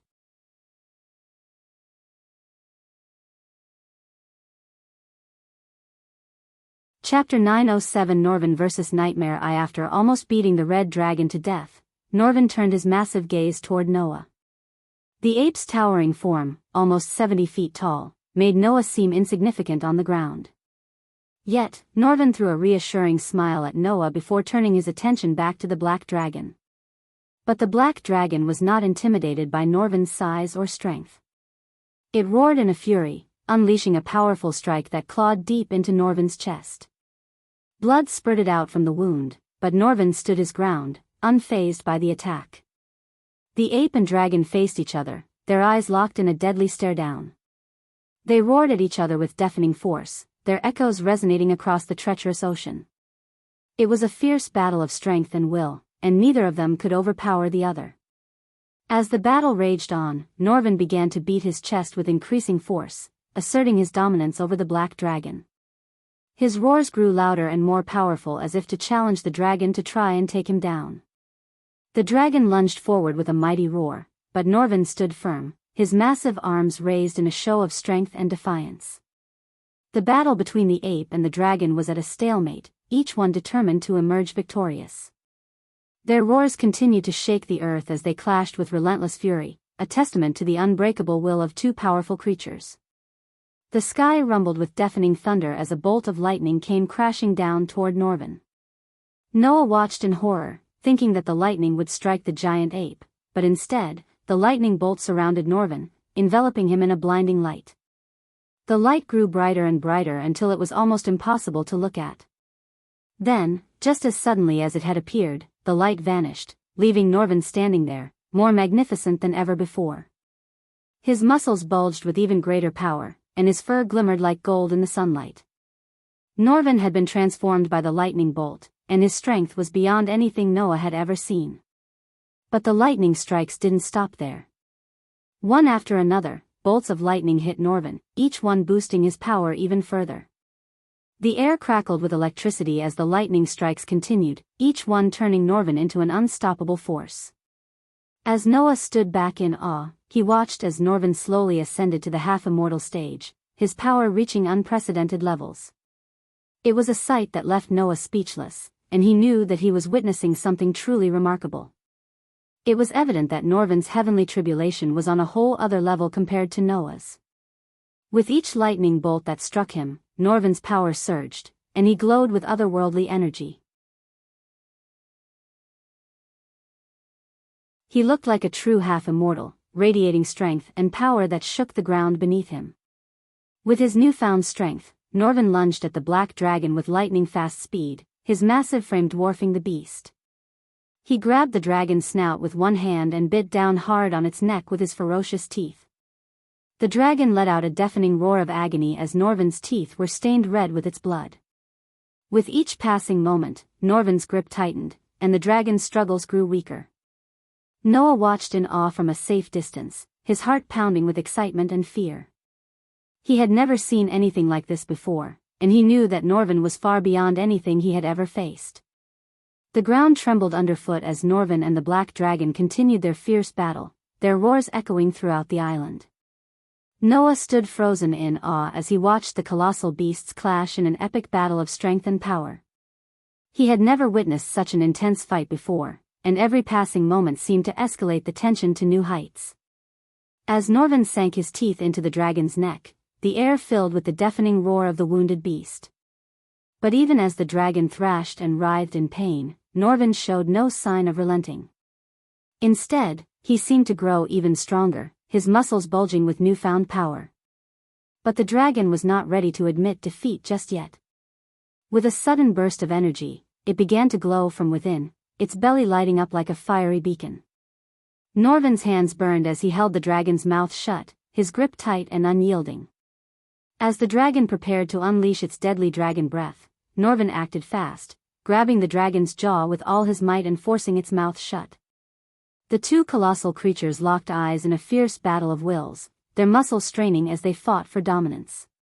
Norvin roared in frustration as he struggled to keep the dragon's mouth shut. His muscles bulged with the effort, and sweat glistened on his fur as he tried to overpower the beast. But suddenly, the black dragon used its massive wings and slammed them into Norvin with incredible force. Norvin was momentarily stunned, caught off guard by the sheer power of the attack. Taking advantage of Norvin's momentary daze, the dragon opened its mouth and unleashed a stream of scorching dragon flame. Norvin roared in agony as the flames licked at his fur and burned his skin. But even in the midst of his pain, Norvin's roar contained more anger than anything else. Gritting his teeth, Norvin leaped into the air and put his fists together, aiming straight for the dragon's head. With a thunderous impact, Norvin's fists connected with the dragon's skull, causing the ground beneath them to tremble and crack. The force of the blow was so immense that several of the dragon's scales cracked and flew off its body, revealing the soft flesh underneath. The dragon roared in pain and fury, thrashing wildly in an attempt to shake Norvin off. But Norvin held on tight, his grip unyielding as he continued to pummel the dragon with powerful blows. As Norvin wrapped his massive hands around the dragon's neck, the black beast thrashed and writhed, desperately trying to break free from Norvin's grip. Suddenly, Noah's body trembled with exhaustion as the barrier kept depleting Andreas' soul energy. As a result, sweat dripped down Noah's face, and his vision began to blur.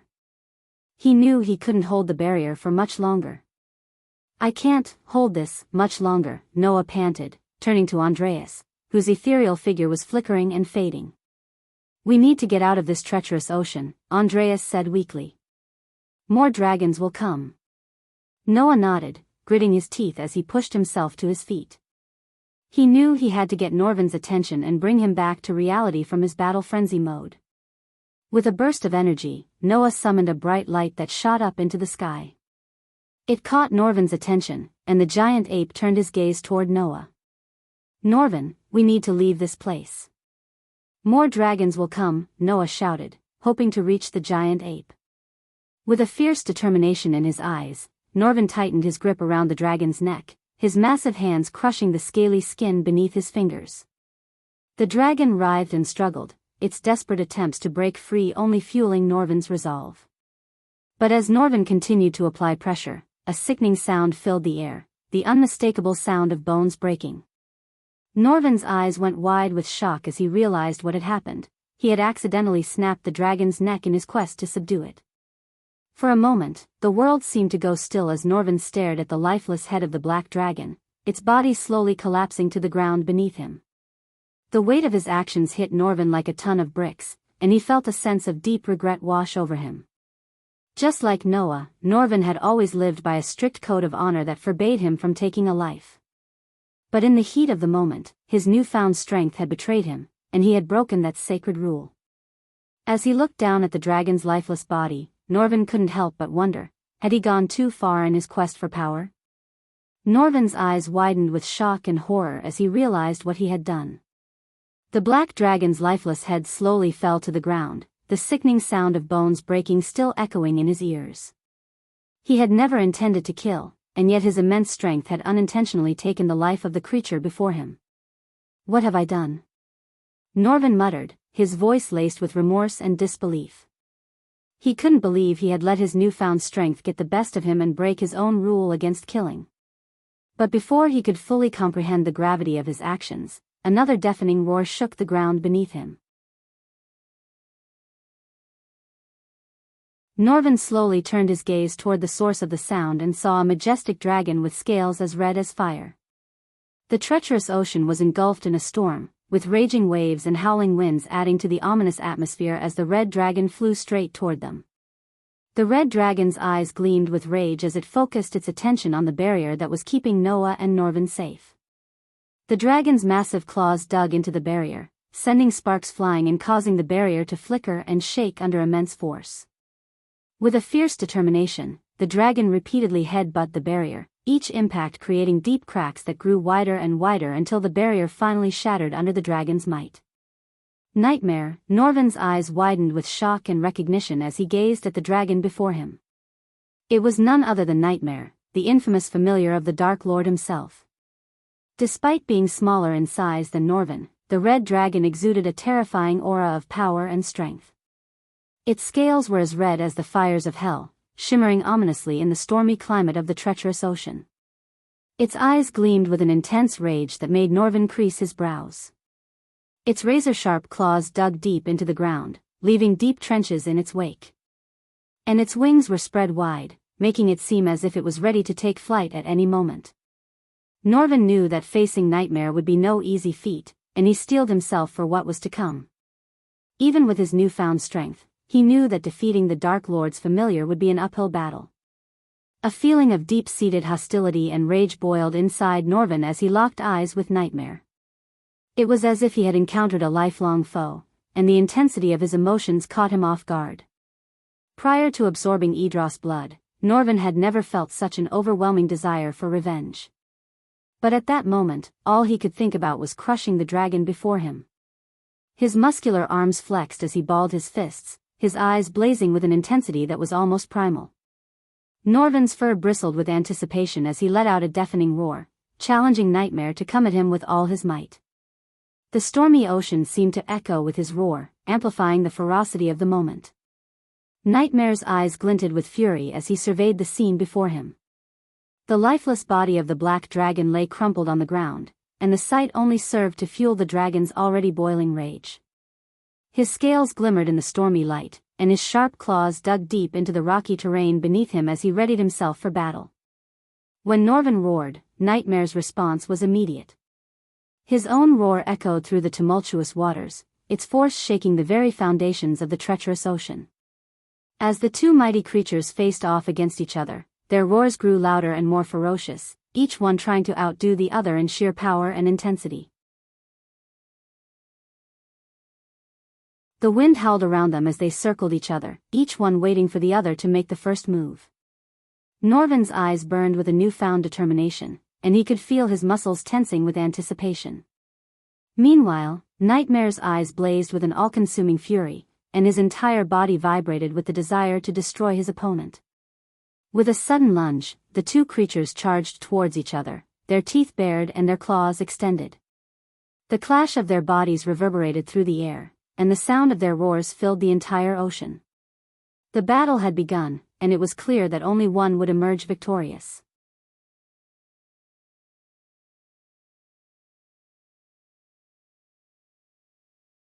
Chapter 908 Norvin vs. Nightmare. As Norvin and Nightmare lunged at each other, Noah's heart was pounding in his chest. He watched in awe as the two colossal creatures clashed with an incredible force that sent shockwaves through the treacherous ocean. With blinding speed, Nightmare darted towards Norvin and raised his front legs, delivering a crushing kick to Norvin's chest. Norvin was caught off guard and was sent flying through the air, his massive frame tumbling and crashing through the waves.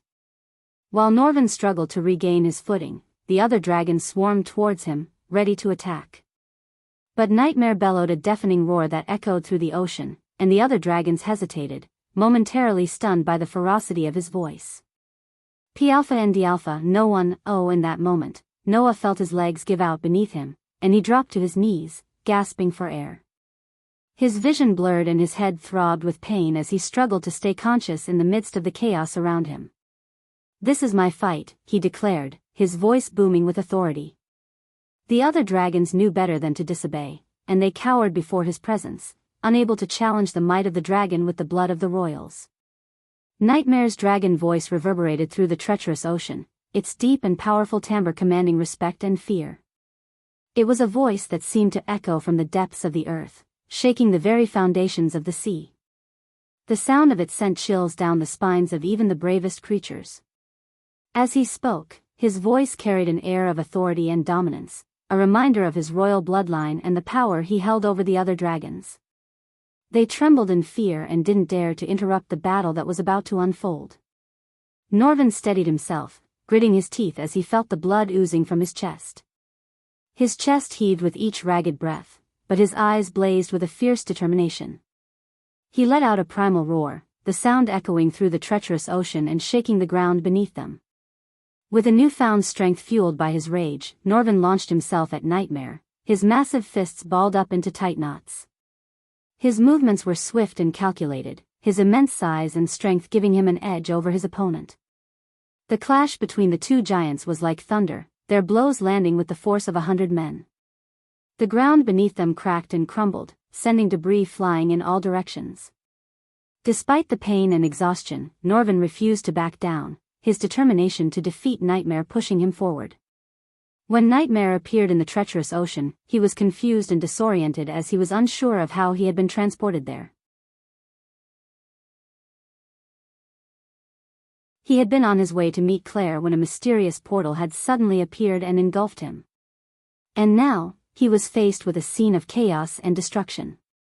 The red dragon's heart sank as he witnessed the aftermath of Norvin's brutal battle. He had never expected to find Norvin engaged in such a violent conflict with other dragons. And when he saw the lifeless body of the slain dragon, a surge of anger and disbelief coursed through him.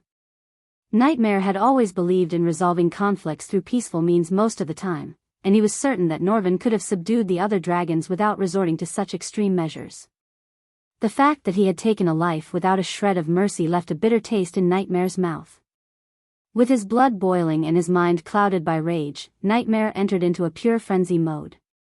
His eyes glowed with a fierce intensity as he locked his gaze on Norvin, feeling an overwhelming urge to avenge the fallen dragon. The battle between Norvin and Nightmare raged on, each landing powerful blows and dodging the other's attacks. Norvin swung his massive fists at Nightmare, but the dragon was too quick, dodging and retaliating with a fierce blast of fire that singed Norvin's fur. Undeterred, Norvin charged forward and grabbed Nightmare's tail, swinging him around and slamming him into the ground. But Nightmare quickly regained his footing and blasted Norvin with a burst of dark energy, sending him reeling. The two giants continued to trade blows, each struggling to gain the upper hand. Norvin swung his fists and slammed into Nightmare's scales, causing them to crack, but the dragon retaliated with a blast of lightning that arced through the air and struck Norvin in the chest. Despite the intense pain, Norvin refused to back down, and he countered with a powerful blow that sent Nightmare soaring through the air. The dragon crashed to the ground, but he quickly rose to his feet, his eyes gleaming with fury. With a roar, Nightmare charged at Norvin, who met him head-on. The two giants clashed in a fierce battle, each unleashing a flurry of attacks that shook the very earth beneath them. The battle seemed to have no end in sight, each creature determined to emerge victorious. Norvin, being at the half-immortal stage, had an advantage over Nightmare, who was only at the fusion stage. The power surging through Norvin's veins, amplified by the blood of Edros, gave him an incredible strength that he had never felt before. But even with this advantage, Nightmare was not an easy opponent to defeat. As the two beasts clashed, each landing blow for blow, Norvin felt a rush of adrenaline surging through him. With one swift motion, Norvin swung his massive arm and landed a powerful punch on Nightmare's side, causing the dragon to roar in pain. But before Norvin could celebrate his victory, Nightmare retaliated with a fierce bite, sinking his sharp teeth into Norvin's arm. Norvin and Nightmare continued to clash in a fierce battle, each one determined to emerge victorious. The stormy weather around them intensified, with thunderbolts crackling through the darkened sky and the howling winds adding to the chaos of the battlefield. Suddenly, Nightmare prepared to unleash a devastating combination attack. His scales shimmered in the stormy light as he opened his jaws wide and let out a blast of icy breath, sending shards of ice flying towards Norvin. Despite Norvin's best efforts to dodge the attack, some of the shards grazed his fur, leaving small cuts on his body. Infuriated by the attack, Norvin roared and charged towards Nightmare, his massive fists raised high. Nightmare met his attack head-on, clashing his own fists against Norvin's. The ground shook violently as their blows connected, sending shockwaves throughout the barren landscape. As the battle continued, the environment around them began to change. The icy breath unleashed by Nightmare had caused the ground around them to freeze over, making it more difficult for Norvin to maintain his footing. Meanwhile, the fiery breath he had mixed with it caused pockets of flames to erupt, creating obstacles and hazards in the already treacherous terrain. As the clash between Nightmare and Norvin intensified, the surrounding dragons could feel the energy emanating from the two powerful beings. One by one, they began to retreat from the area, not daring to interfere with the fierce battle. Meanwhile, in the distance, two figures hovered in the air, their eyes fixed on the ongoing fight. The woman was strikingly beautiful, with fiery red hair that seemed to glow in the stormy sky. Her gaze was unwavering, focused entirely on the battle unfolding before her. Beside her, a ghostly figure floated, bearing a striking resemblance to the fallen warrior Andreas.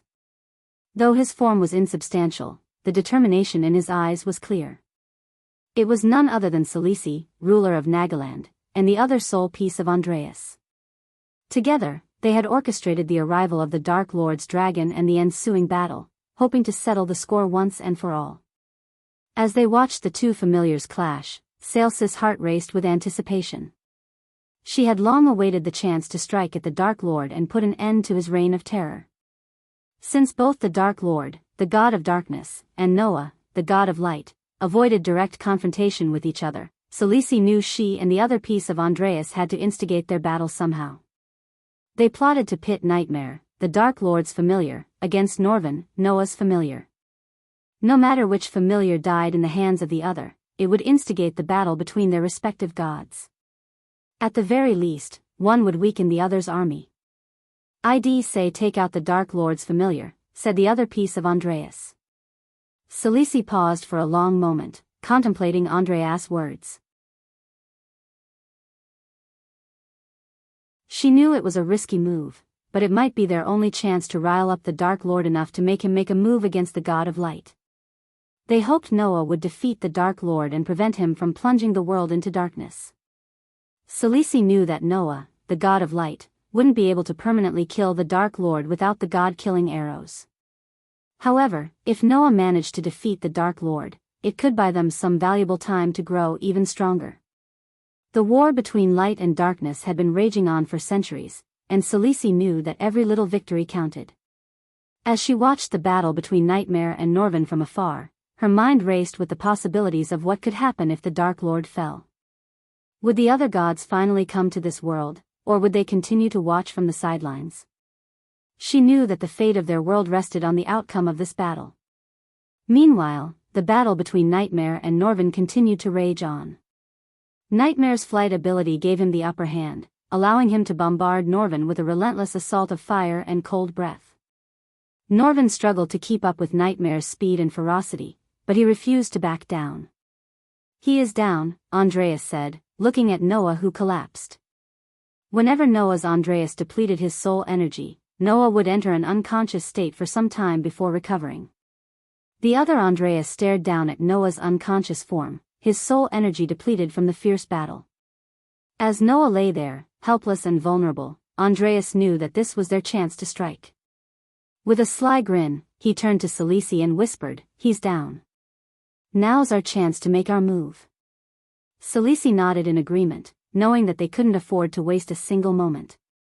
They had to act fast if they wanted to defeat the Dark Lord and his armies. Norvin was on his last breaths, his wounds and scorched skin causing him to falter. Nightmare, on the other hand, had the upper hand in the battle, and he knew it. He flew straight at Norvin and pinned his arms to the ground, preparing to deliver the final blow. Despite being at a lower cultivation stage, Nightmare's battle training with Gaia had paid off, and he was a formidable opponent. Norvin braced himself for the worst. But just as Nightmare was about to rip Norvin's head off, a sudden bright flash of light lit up the area, blinding the two familiars for a moment. Norvin and Nightmare both closed their eyes, caught off guard by the sudden burst of light. As Norvin struggled under Nightmare's clutches, he suddenly heard a sharp metallic noise that pierced through the chaos of the battlefield. It was followed by a growl that turned into a deafening roar. Then, a hot liquid oozed onto his face, and he felt Nightmare's grip loosen. He quickly closed his eyes, anticipating the worst. When he finally opened them again, he saw Noah standing on his chest, wielding his sword. The sword was plunged straight into Nightmare's heart, and the dark energy that emanated from the dragon slowly dissipated. Noah's eyes were glowing brightly, and his aura seemed to have multiplied in intensity. The scene was shocking, to say the least. Norvin had never seen Noah like this before.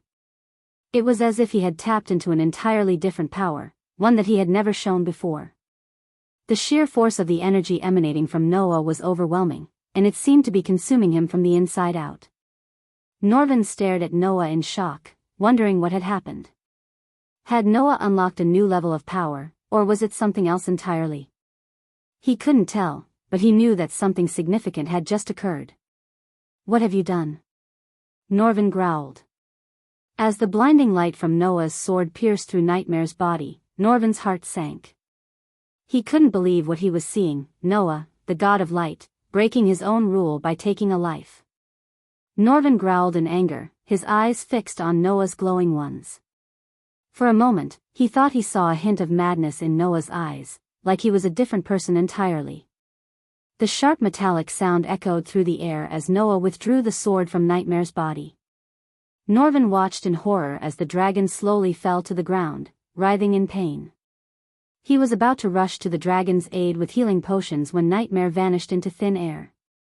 Norvin blinked, trying to make sense of what had just happened. Had Noah somehow sent the dragon to another realm? Noah stood there, his eyes still glowing, his aura still burning with intensity. It was a moment that Norvin would never forget. Norvin didn't feel relieved. Instead, fear took over him as he realized the grave consequences of Noah's actions.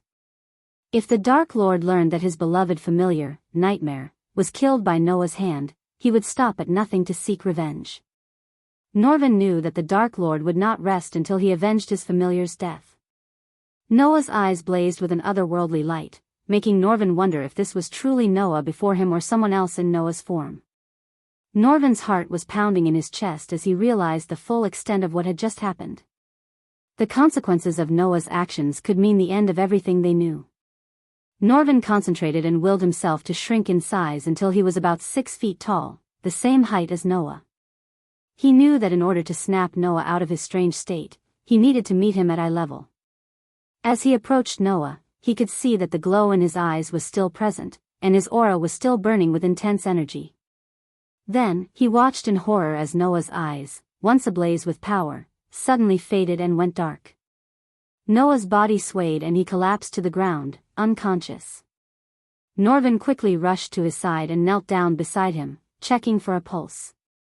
Relief washed over him as he felt a faint but steady heartbeat. But the relief was short-lived.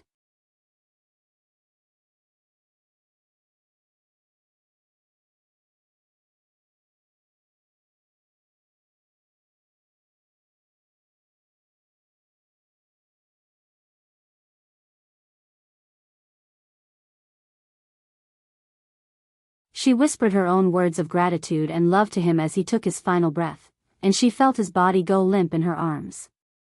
Gaia stood there in disbelief, holding Nightmare's lifeless body in her arms. She couldn't comprehend that her beloved dragon, her little brother, was gone forever. All the memories of their adventures together flashed before her eyes, making her feel like she had lost a part of herself. Her heart was heavy with grief, and she couldn't bear the pain of losing someone she loved so dearly. The world around her seemed to have stopped moving, and everything was eerily quiet. Even Azazel, who was usually composed and unaffected by emotions, shed a tear for Nightmare. He knew how much the dragon meant to Gaia and how devastated she must be feeling right now. Gaia finally broke her silence, her voice sounding hollow and devoid of any emotions. "Where is he?" she asked, referring to the Dark Lord.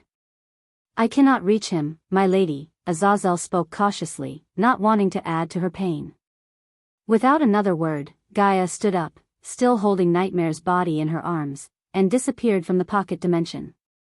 Azazel was left behind, feeling helpless and powerless to comfort her.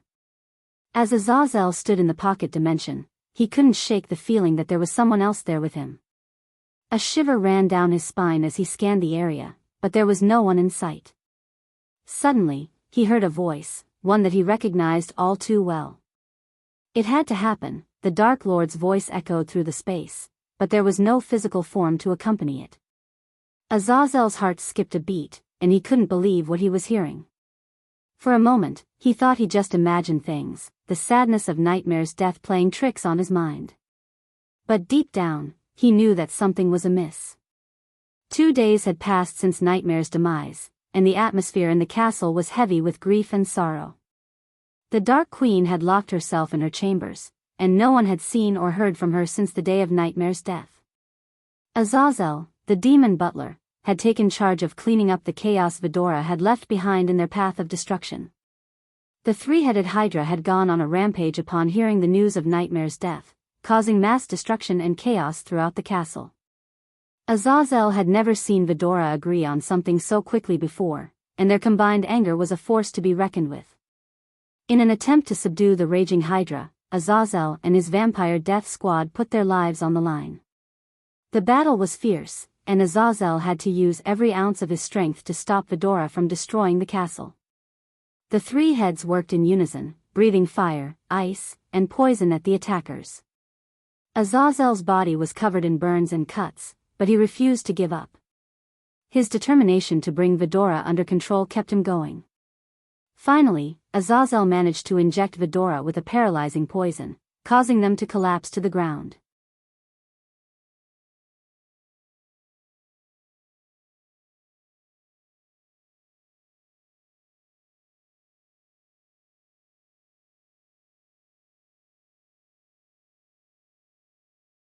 Chapter 9-10, 5 days before Nightmare's death, Michael sat with an air of quiet confidence at a wooden table in the dimly lit tavern.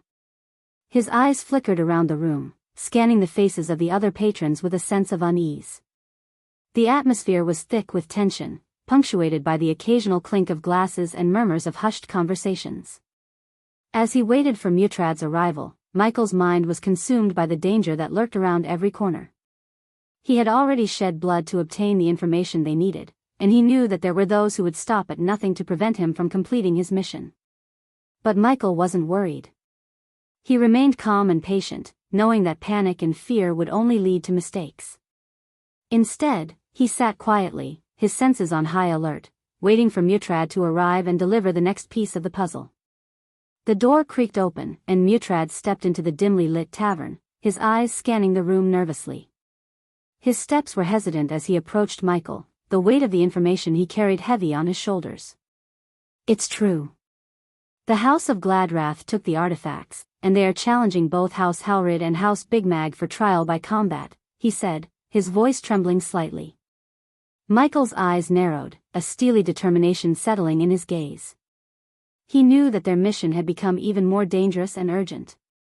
The fate of the entire Arctic Hall now rested on their success in retrieving the stolen artifact. So House Gladrath had a hand in Harry's disappearance, Michael said calmly, his voice belying the intense anger burning within him. Mutrad saw the thick killing intent in his eyes and knew that the Dark Lord was not to be trifled with. The tavern was silent, with the occasional clink of glasses and murmurs of conversation. The tension in the air was palpable, and it felt as though the entire world was waiting for Michael's next move. Mutrad looked uneasy and opened and closed his mouth as though he had to say something but couldn't find the courage to speak those words. When I wipe Gladrath off the map, you can find your scepter without going through this trial by combat, Michael calmly said. Mutrad wasn't shocked by his words as he expected Michael to react this way. Hence, he came prepared to sway the Dark Lord from wreaking havoc. Just hear me out first. I know it's highly likely House Gladrath took the spirit child and used his blood to steal our artifacts. But if you attack them now, the entire sea realm will wage war against you and won't stop until one of you is wiped out. Do you really want another enemy? You already have enough of them to deal with, said Mutrad, trying to change the Dark Lord's mind.